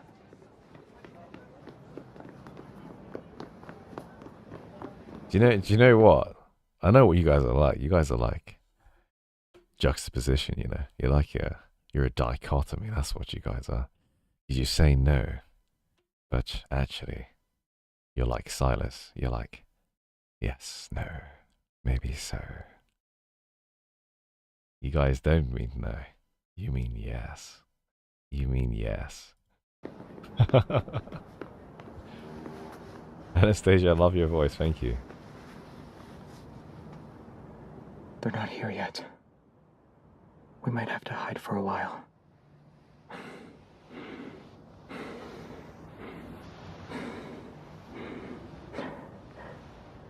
They're trying to figure out who Lumiere is. They spotted me while I was chasing a wanderer on Lincoln Tower. They followed me. It's dark here. It should be safe.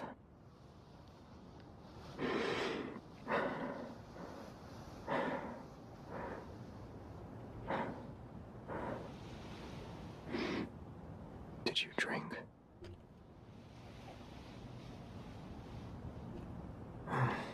Were you hanging out with your friends? You were still with them when I saw you earlier.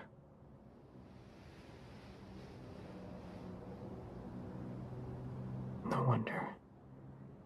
Your hand was a little hot when I held it.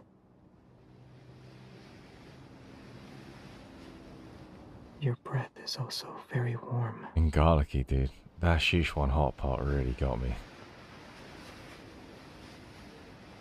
Then lean on me for a bit.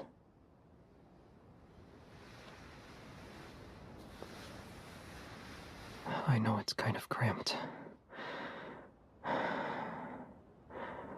Come a little closer.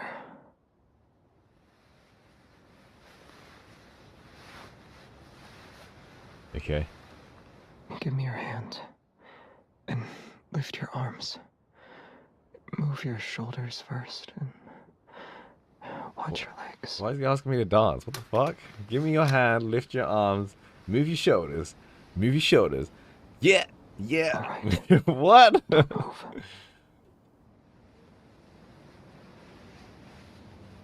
Stop. Okay. Hammer time. Stay still.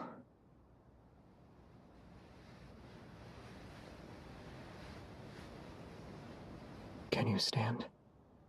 Yes. Yes, I can. Yes. You didn't drink that much. Shh. Someone's here.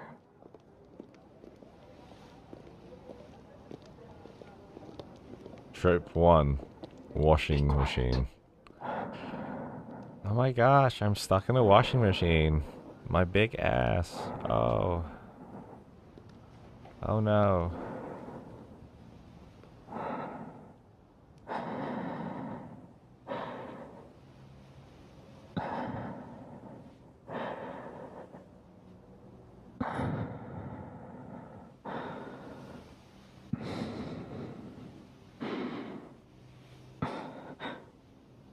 Your hair. Don't you dare talk about how it smells. Touched my neck.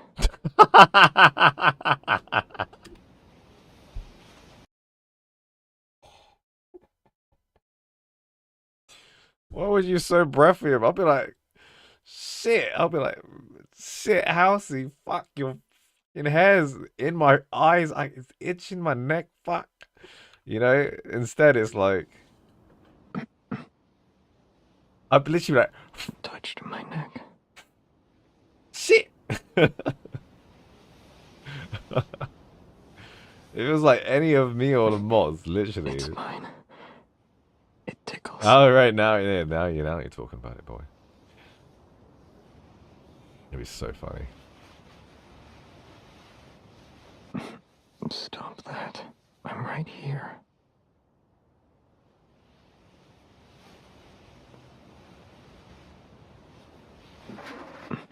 What the? Shh.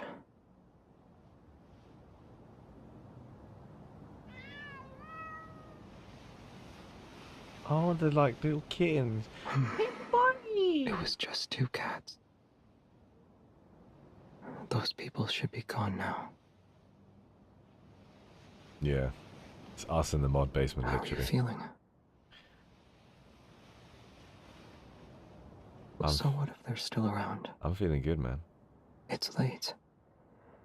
And in your current state.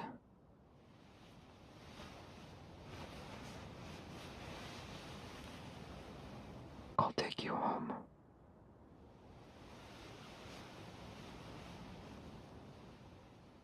Okay, that was sweet. That was sweet. Alright. I feel like they don't give too much in terms of like the lore or context, but I mean, they're nice to listen to. A lot more civil than the last two that we listened to before that. Is there one more? Is there any one more? Wow, you little shit, Maury.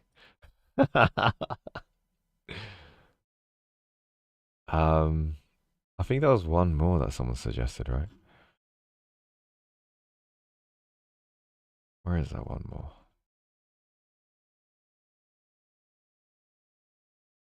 But yeah, seriously, if I was in a confined space with like a lady and we're like close, usually anything, if we're like queuing up for like a roller coaster or anything and we're just sort of queuing and the wind blows and the hair, instantly I'll be like like literally the hair is in my mouth. I'll be like shit. You know? I'd literally be like, have you seen that dude? This guy, this is how I feel. So that was fiction. This is reality. This is reality. What really happened on that Thursday here at Augusta High School that led to Chris Wood's death? The fuck is that? Shit! I'm dying in this fucking country ass fucked up town. That's me. That's me. If I had hair flying in my face, this is me. Augusta High School that led to Chris Wood's death. The fuck is that?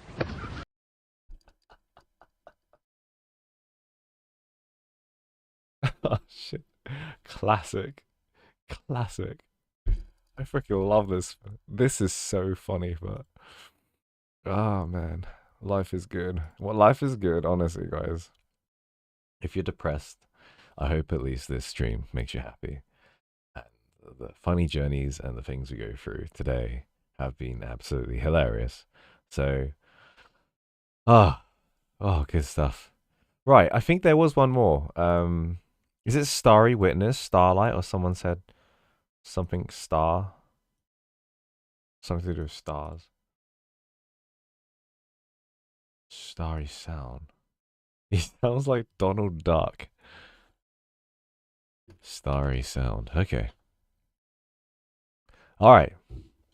I don't think I've got that one. Let me see. No. Okay. Well, we're gonna have one more. One more. And then, to be honest, I might... What should I do? Well, I either might head off or I might play some Final Fantasy, but I'm not sure if there's a reset time or not yet. But here we go. Thank you, Lavender. Good. I'm glad you're enjoying yourself, guys. P703DH. Ah, here you are. Ah! Afterwards, what we can do is we can do the Harry Potter Hogwarts love interest. What was I going to say? Which house are the love interests in? Before I forget. And I can talk about what Mara Fairchild said earlier. It is day 78 of our journey. I'm recording this log for you like before, but I am uncertain if you'll ever see it.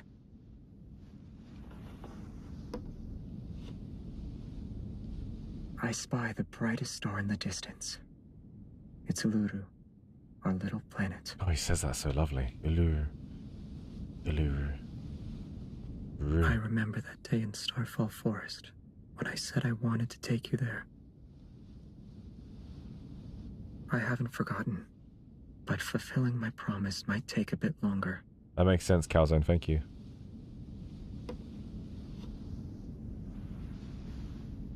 Yesterday, I shared with you what happened from the day before. As for today, there's nothing particularly interesting to report. Oh, I borrowed Jeremiah's poetry collection to kill some time. He doesn't read it anyway.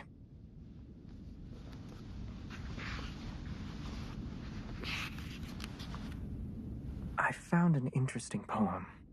Do you want to listen to it? I won't be able to hear your response, so I assume it's a yes. So Calzone said just his main myth and his recording that played in the MSQ you played earlier. So is this in the future or in the past? Because we heard it as a recording, but we didn't have any context of that. A bit confused.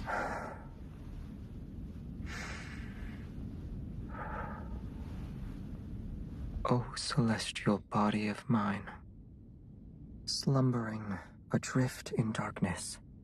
Yes. which never heeds the whispers of life, till it fades into oblivion, nothingness. If I make a mistake, you can't mock me. A shining little spark I yearn to be, illuminating yonder the cosmos. Never does it reveal the true path, till drops saturate the stardust veil. As such, guide me, O radiance, to dispel the mists. Guide me, O laments to seek distant echoes.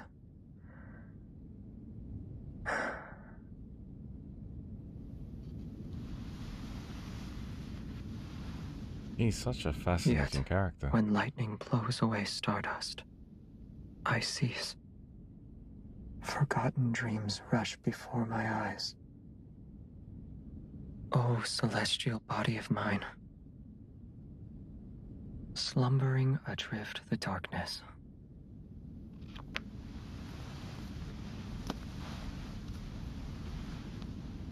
Along this path I walk. Lightning blows away stardust. But I cannot stop here. What I'm trying to say is,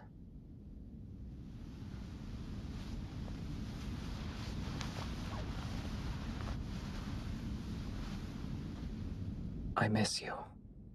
Oh, that is I'll so talk to you again sweet.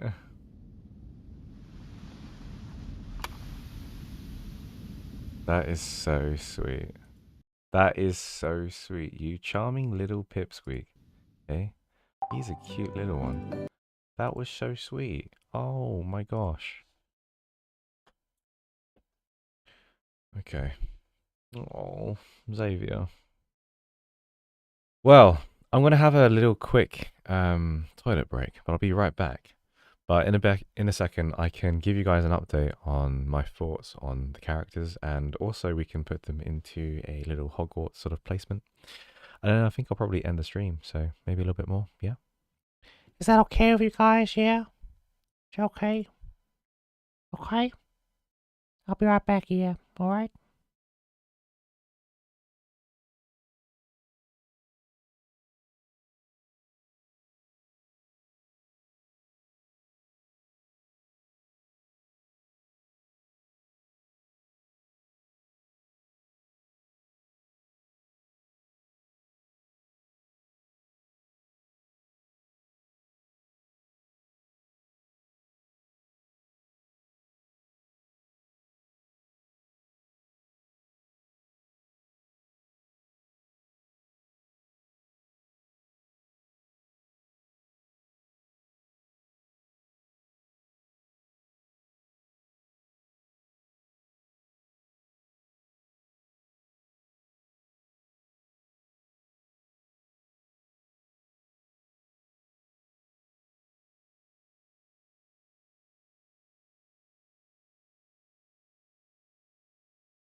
Before fading to dust.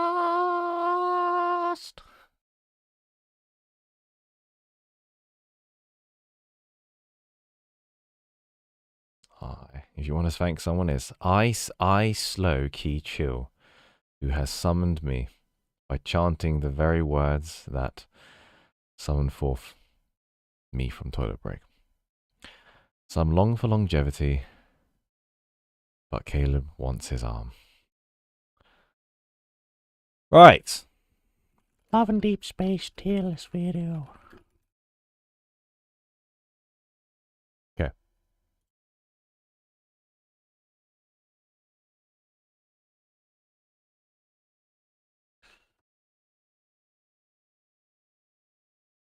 So we're gonna have Silas, Raphael, where's Caleb, Xavier, Zane. There we go. Perfect. Well, first of all, someone in the chat said, hey Dave. I get this usually all the time, but I'd like to give frequent updates because as we all know, as we play the game and we learn more about the characters, your taste and your understanding of each character changes. So at the beginning of the game, I was like, yo, you know, like Zane's kind of like shitty tier. He's so horrible. And oh, actually, maybe I should go through that. There's people that I've followed and stuff, right? So Didi Line has given me loads of biddies. Thank you so much, darling.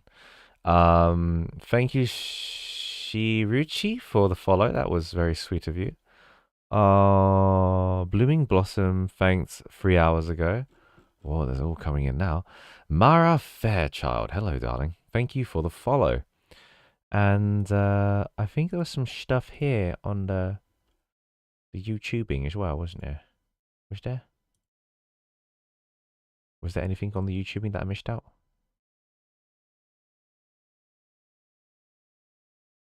Oh my gosh, everyone thinks Hufflepuff still. Where does it say, I believe someone donated something, but I don't know how YouTube works that easily.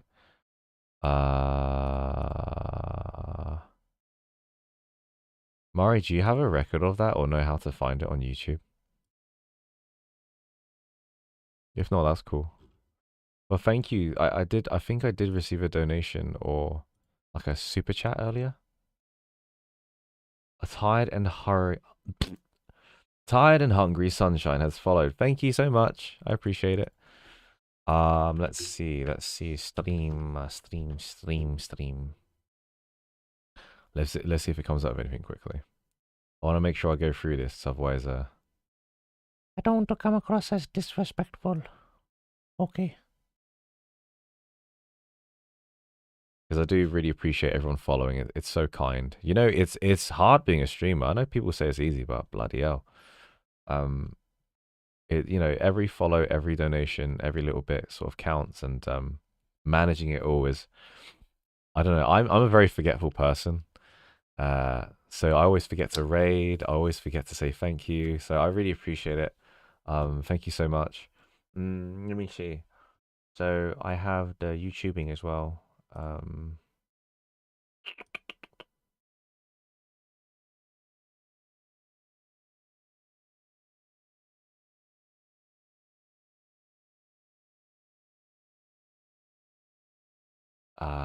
Sorry, I'm just double checking. I want to make sure I get this right.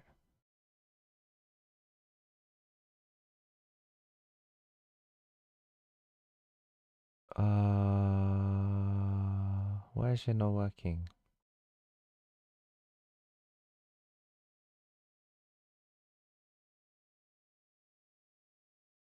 I don't know why, but I can't see anything else, but I'm sure there's more.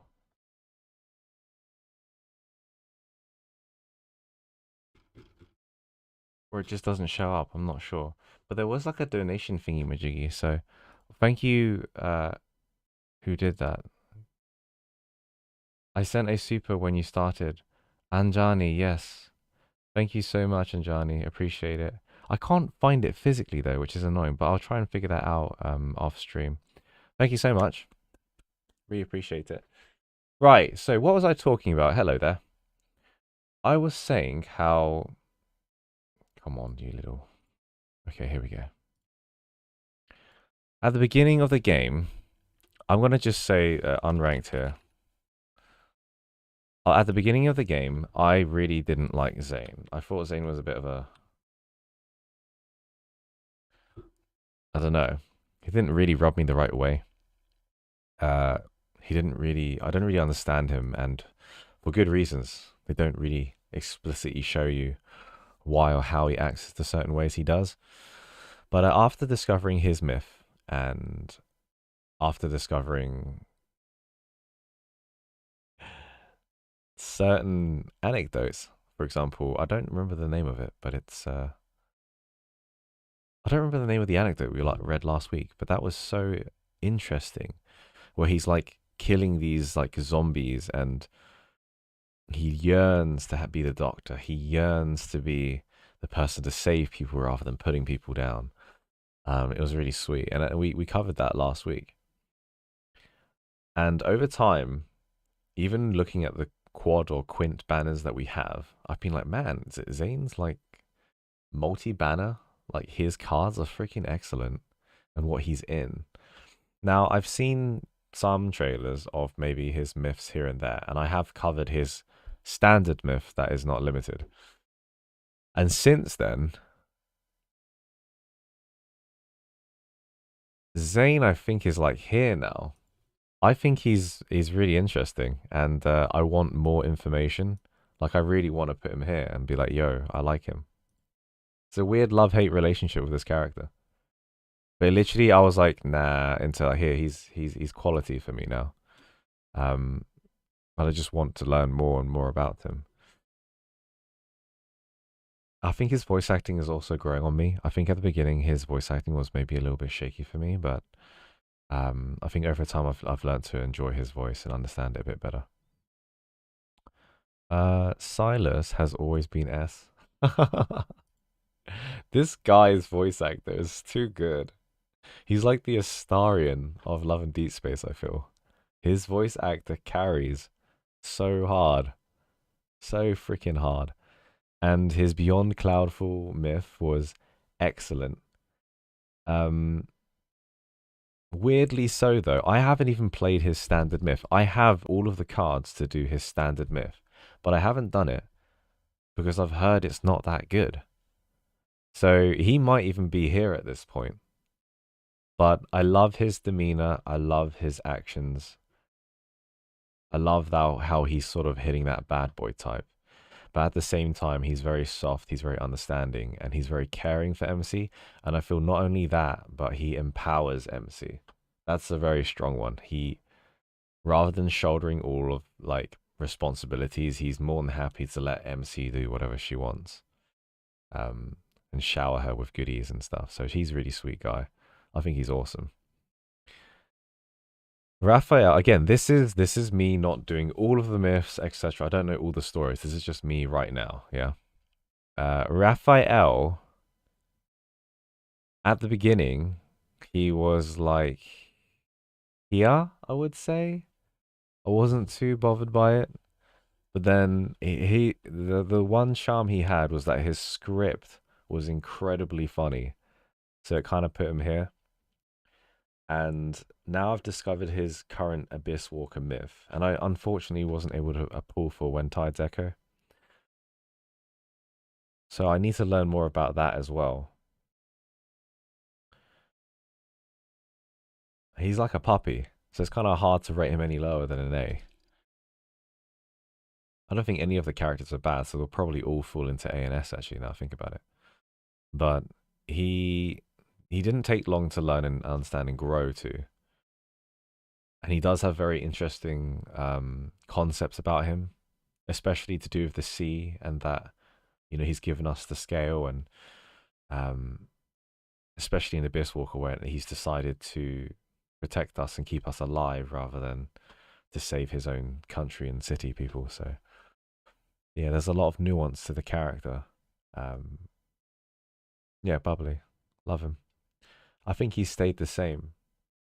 So I think at the start he was like a B or an A, but he still stayed the same. He's just exceptionally good quality of a character. Xavier, he was down here at the start. For me, the opening wasn't that cool.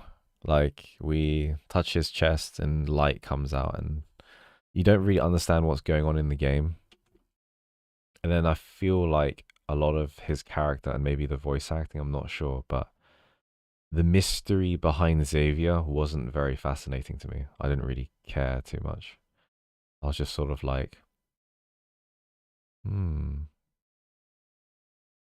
okay, anyway. Because there's so many other interesting characters.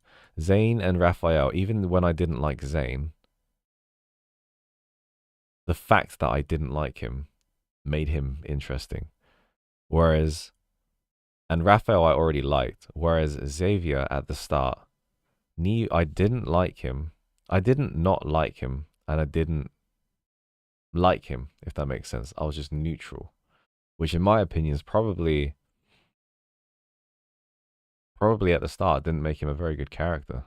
But slowly over time and understanding the bonds and connections with him and MC and that they're classmates and, you know, he kind of keeps to himself, etc. And he's a chill guy. I think he's one of the chillest characters out of this 5 right now. He's the chillest. He's so chill.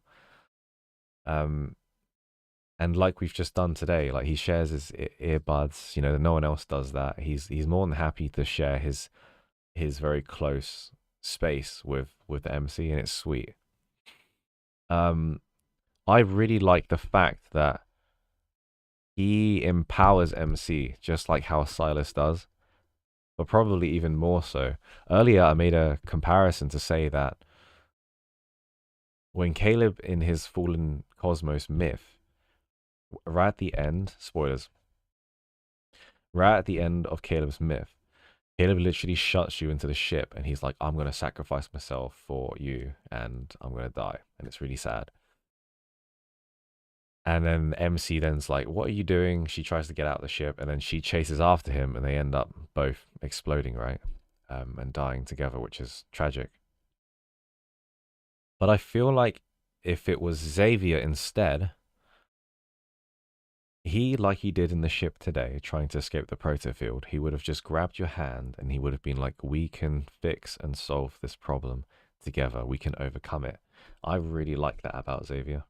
I think that's a very healthy way to go about a relationship and a friendship. It should always be like, we can do it together. We can overcome the darkness together, you know? Whereas Caleb, he's like, well, we can't overcome the darkness. I'd rather take the darkness with me. You can go and be happy. But what Caleb doesn't understand is that the MC's most happy when she is with LI. In this case, it was Caleb, and he didn't get that. So now, this was Xavier before, but now when I see Xavier, he's either B or A. He's like in between. He's like AB for me. I like him though. I do. And I think I don't know him enough. I know him the least out of all the characters. I know him the least by far. So I'm going to put him in A for now, for like where I'm standing with the current relationships. Finally with Caleb, I have to shoot him up here. I've done his myth. His myth was excellent. I did his limited myth. That was excellent. And I've done his hidden waves. I've done the most. I know the most about Caleb. And I think he's a really awesome character. However, for me, it's a bit of a weird one. He's my favorite right now, but I kind of feel like he's gonna, if this is like S, he's sort of like here. I feel like he's gonna slip. Because now I'm looking out and I'm like, I said earlier, maybe a couple weeks ago, I said his toxic behavior is somewhat justified because he goes through so much and sacrifices a lot for MC. So the way he acts and the way he does things at times is like, I mean, come on, man. He lost his arm. He works for the enemy. He's trying to protect MC and stopping them from enslaving her and experimenting on her. So yeah, like totally. He's the only character in Love and Deep Space that's gone through physical alterations and problems, I believe, compared to the rest. Or so it seems. Like in terms of like torture and being controlled, etc. He's like turning into a robot, like literally. But In recent times, looking at how the other characters treat MC and speak to MC, especially today, Xavier's an eye opener. I feel like maybe it's not. Maybe his actions aren't justified. Maybe it's just his mental block that he doesn't trust MC. Like if you look at Xavier and Caleb, they're like the polar opposites. Xavier trusts MC to help him out, even when like he knows it's very stressful for his body and he can't make it, etc. He knows that he can rely on MC because she's very capable, very strong. And I like that. It's really cool. But then Caleb, I feel like even if he knew that, he'd still take it upon himself and end up dying and not involving MC, which is what I think MC hates. She hates that. Like she wants to be independent, strong, you know, be there for the other characters. And Caleb, I feel like almost takes control too much, takes it into his own hands too much, maybe. So he's here right now, but I feel like the more I learn about these other characters, the more he's probably gonna go here. What is compelling about Caleb though is he's very flawed, and that's why I really like him. He's very, very flawed.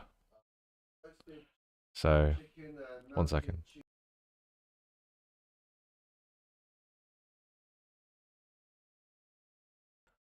Yeah, so kind of like how Thanos is in Avengers, right? The reason why we all love Thanos is because he's a very flawed character. There's very, very clear weaknesses and strengths of him. That's how I feel about Caleb. He's a very flawed character, which makes him more intriguing. He goes into those areas that like maybe we don't normally see and discover. So yeah, at the moment, either way, I would say whoopsie. Whoa, what's going on here? Either way, I would say currently it's like that. Like that. In order. Ooh. It's so weird. It's so weird. I think I'm more attracted. I think I'm more interested in. Almost said attracted in. Oh gosh. No, I think I'm more interested in Zane than Raphael at the moment. And again, I'm not saying any of them are bad. They're all very, very good. That's why they're all A or above. But for me personally, as I go through this game in the journey, this is what I think. Thank you for listening to my TED Talk. Jenna is S tier until she changed her voice. Until she changed her voice. Right. The last thing I wanted to look into is...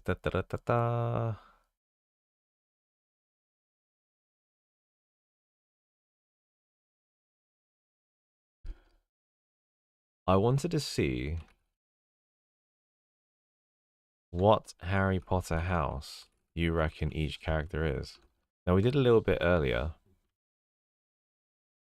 Why did I write Caleb? Why did I write Caleb just now? What? Now, let's do green.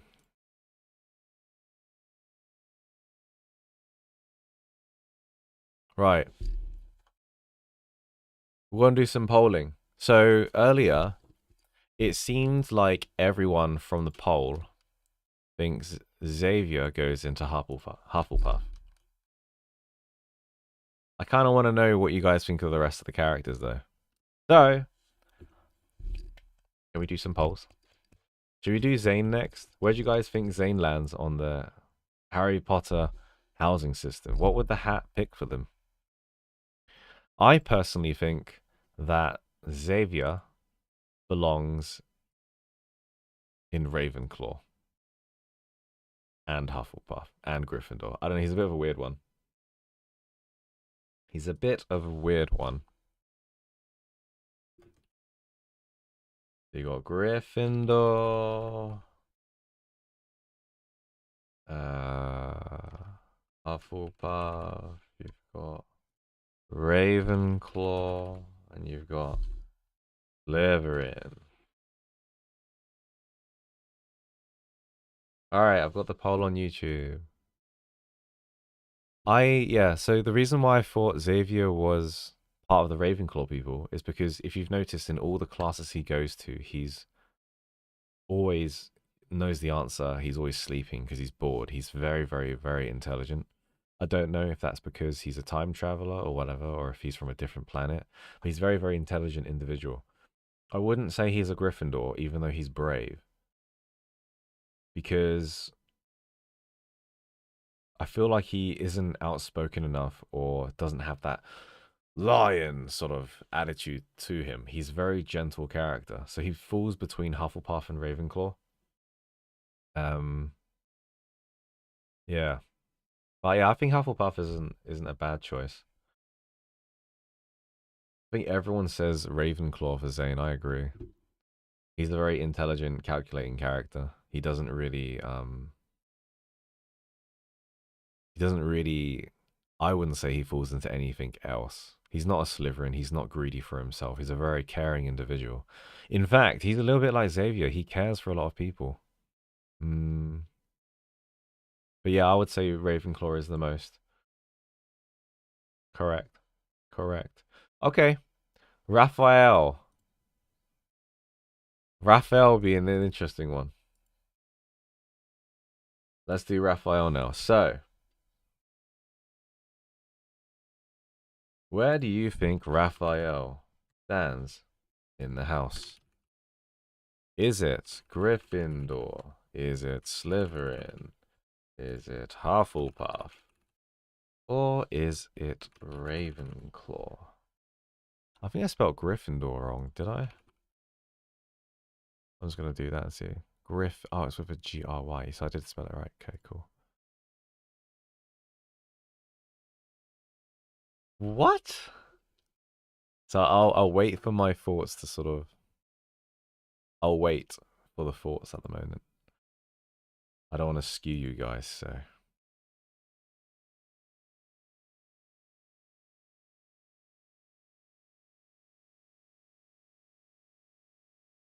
There's only 2 votes on Twitch at the moment, but there's tons of votes on YouTube. Come on, guys, get your votes in. Get your votes in. Wow! Wow, everyone's voting for the same thing? No way. And why do you guys think Raphael is a Slytherin? I would have put him in Slytherin too. But I'm interested to know why. It's not letting you vote.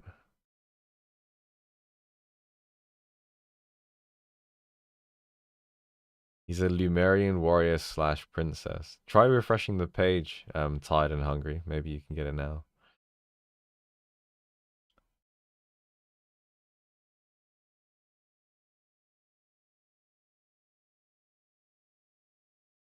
Amazing. Well, the reason why I would say Gryffindor, he's very much a hero for his people. That's the thing, June. Is he a hero? Is Raphael a hero?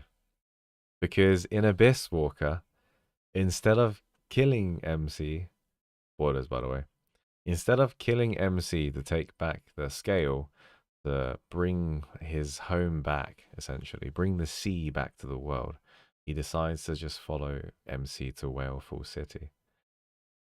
So, okay, I got to get to know him more. And he acts like a baby. He's the most babyish one. He wants to be cuddled and have lots of attention. He's cheeky. He's yeah, he's an interesting character. But I would say he does have those traits. Yeah, so you could say from Abyss Walker, and again, this is only from my point of view, from what I understand, and I guess this is from what the community understands, that maybe he's a little bit more selfish in nature. Who knows? Who knows? Okay, cool. Okay. Well, can we do one for Silas, please? Okay, Silas will be an interesting one. I'm kind of tied with what I think he is at.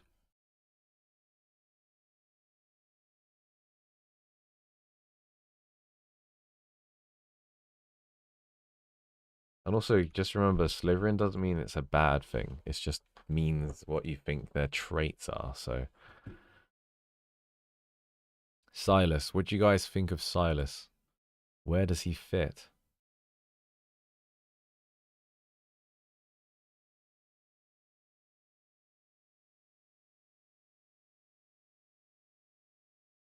Damn, there is a fight.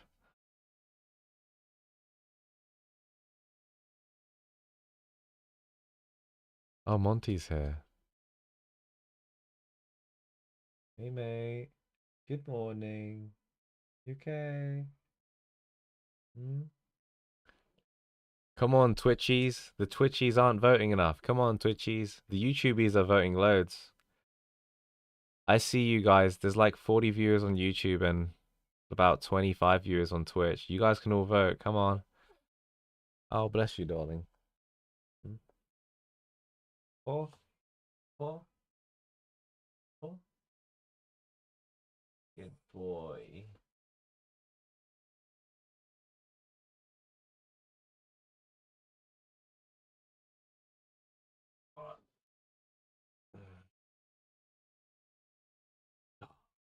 What are your legs on the cable? Okay.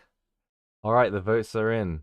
Everyone thinks that Silas is a Slytherin. Okay. I don't know. I think he's a bit of a Gryffindor.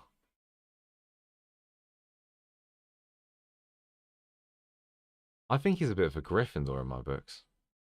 Because I feel like even though he may speak like a lizard and he's like, yes, no, maybe so.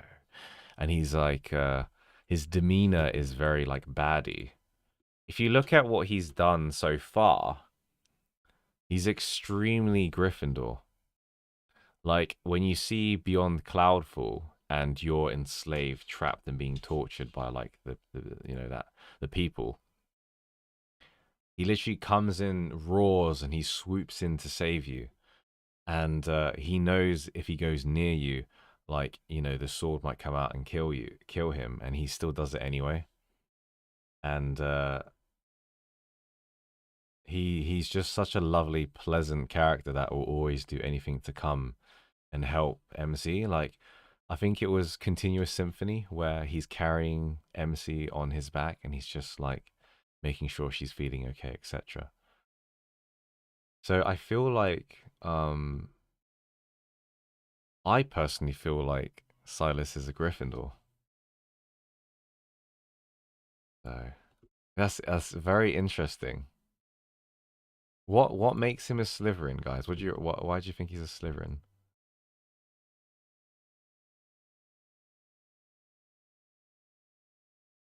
His birthday card is such a Hufflepuff.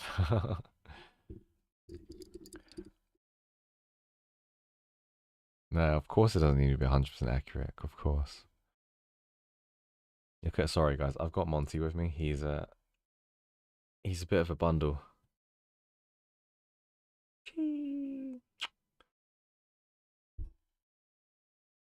Okay.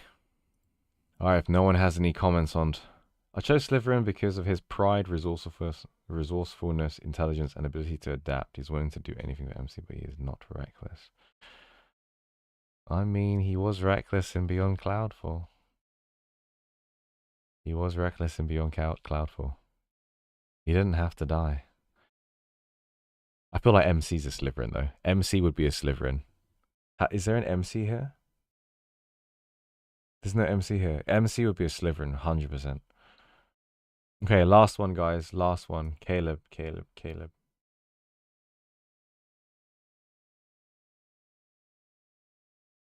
Okay, Monty, you're gonna have to sit like that. Okay, one sec.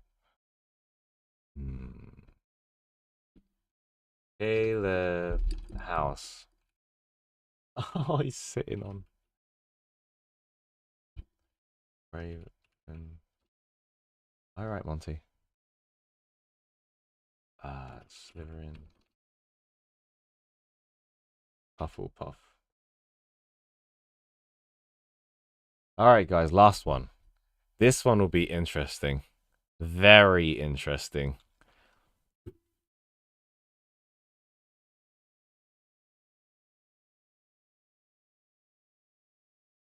I'm not gonna say anything yet, but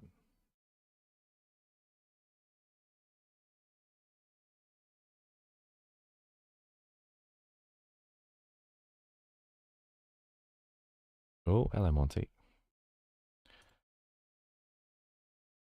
I'm gonna have to move you, dude. You want to be put down, right?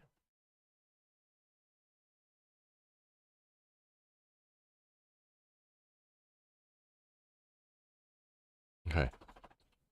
Okay. Cool. Okay, so YouTube thinks he's a Slytherin, but Twitch thinks he's a Gryffindor. YouTube thinks Caleb's a Slytherin, but Twitch thinks he's a Gryffindor. I think it depends on where in the timeline you think of him.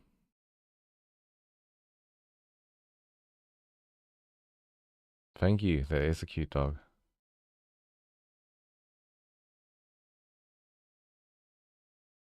Okay. That's so interesting. Do you want to know my thoughts? And just for the sake of it, we're going to have to spin the wheel because it's a bit of a tie. We're going to have to spin the wheel. What does the wheel think where we're going to put him? We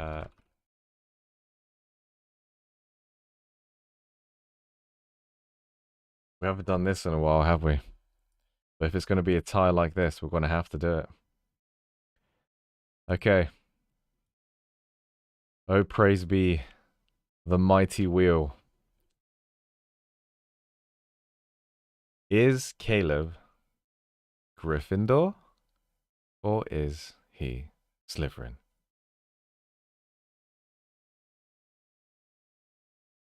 All right.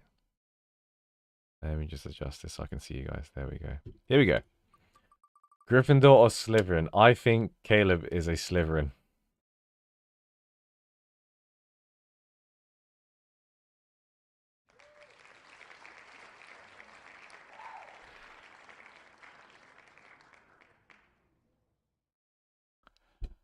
Okay. So, there is the list. Apparently, most of the love interests are Slytherin. Apparently. Apparently. That's so fascinating. So, if you want to know what my list would look like, I would do this. That would be my list. Because there's quite a few reasons, but I'll try and nail it down. The reason why I think my list is like this is because I've already explained what I said about Silas, but Caleb, even though he's doing a very sacrificial and righteous thing and he's outgoing and, you know, he's like, hey, pipsqueak and all that. Gryffindor is all about teamwork and, you know, very positive, extroverted people trying to find a common sort of solution, right? Like fiery in nature, but, you know, want to work together, right? Silas has shown that. He's shown that he'll just let MC just take control and just let her do her thing. Caleb, though, he struggles with that. He wants to take control of the matter into his own hands. And it's only in hidden waves where literally he's sick, he's not feeling very well, and he's still pushing MC away, not letting her do anything. So even though, yeah, he's like a sacrificial protagonist, he's like the destined one, he almost forces that direction. He doesn't necessarily try and look at other options, like maybe I can work with her, maybe there's another solution. He will literally just bulldoze his idea and just go with it. So that would be my list. But the results apparently are this. So there you have it. If Love and Deep characters were in, and I think MC's a Slytherin, but if Love and Deep Space characters were in Hogwarts, I believe that would be the vote. That would what the mystery hat would say. He's too proud. That's what makes him a Gryffindor. The lion, isn't it? The lion's pride. A lion's heart. You know?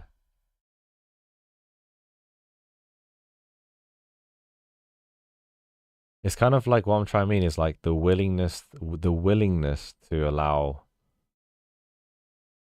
others' inputs. And not just like by what they say, but what they do. So it was fun. It was a fun exercise anyway. Slightly different answers, and it wasn't like 100% like. It wasn't 100% like locked in for everyone. It was very different for each one. But this again, we could do this again in a couple months, and it'll be like, I don't know. It'll be like it might be like that or something. You know, this is why I like to keep track of it. It always changes. It always changes. Just like if you go to the gym, you look at your body from day 1, you look at your body from day 420, it's going to be totally different. It's going to be totally different. Cool. All right, well, that about wraps up my stream for today. I don't really have any things that I want to do myself. I enjoy the stream. It was really fun. I think the Hogwarts part was really fun. I think going through the story was really interesting. The Secret Times was... Man, Xavier's one, it was crazy. Silent Poem and Unexpected Traveler was just crazy. Absolutely crazy. But I have a funny feeling if I'm going to try and see the trajectory, I reckon Zane's going to go up, and I think I'm going to really like him as a character in the future. Zane specifically, I'm keeping an eye out on. He's been doing that to me in the future, currently. So, thank you very much, guys, for tuning in.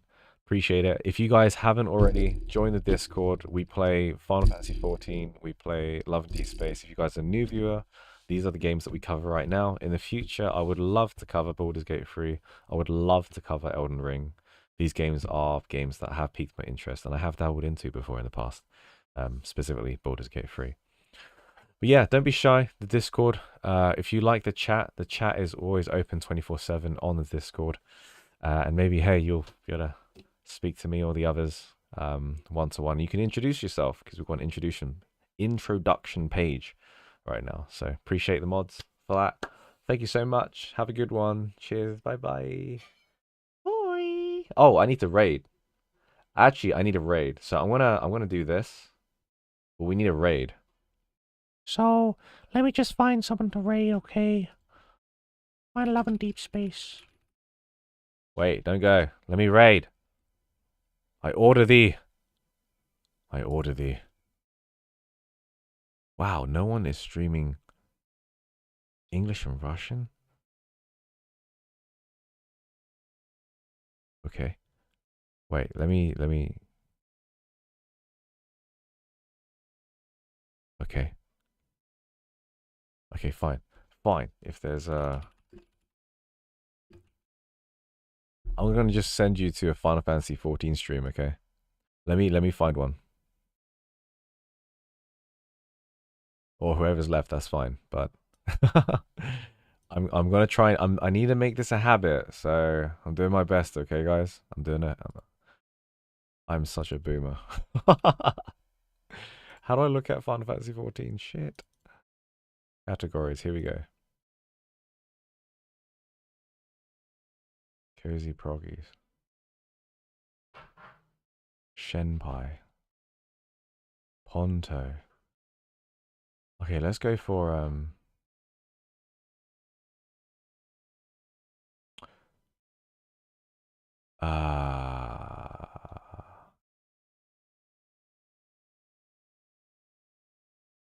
okay, wait. I'm almost there. I'm almost ready.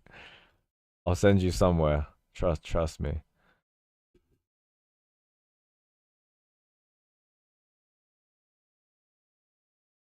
Let's just send you over to Shenpai.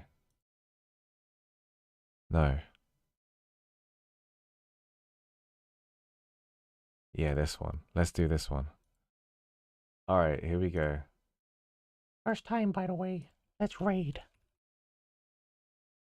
Raid.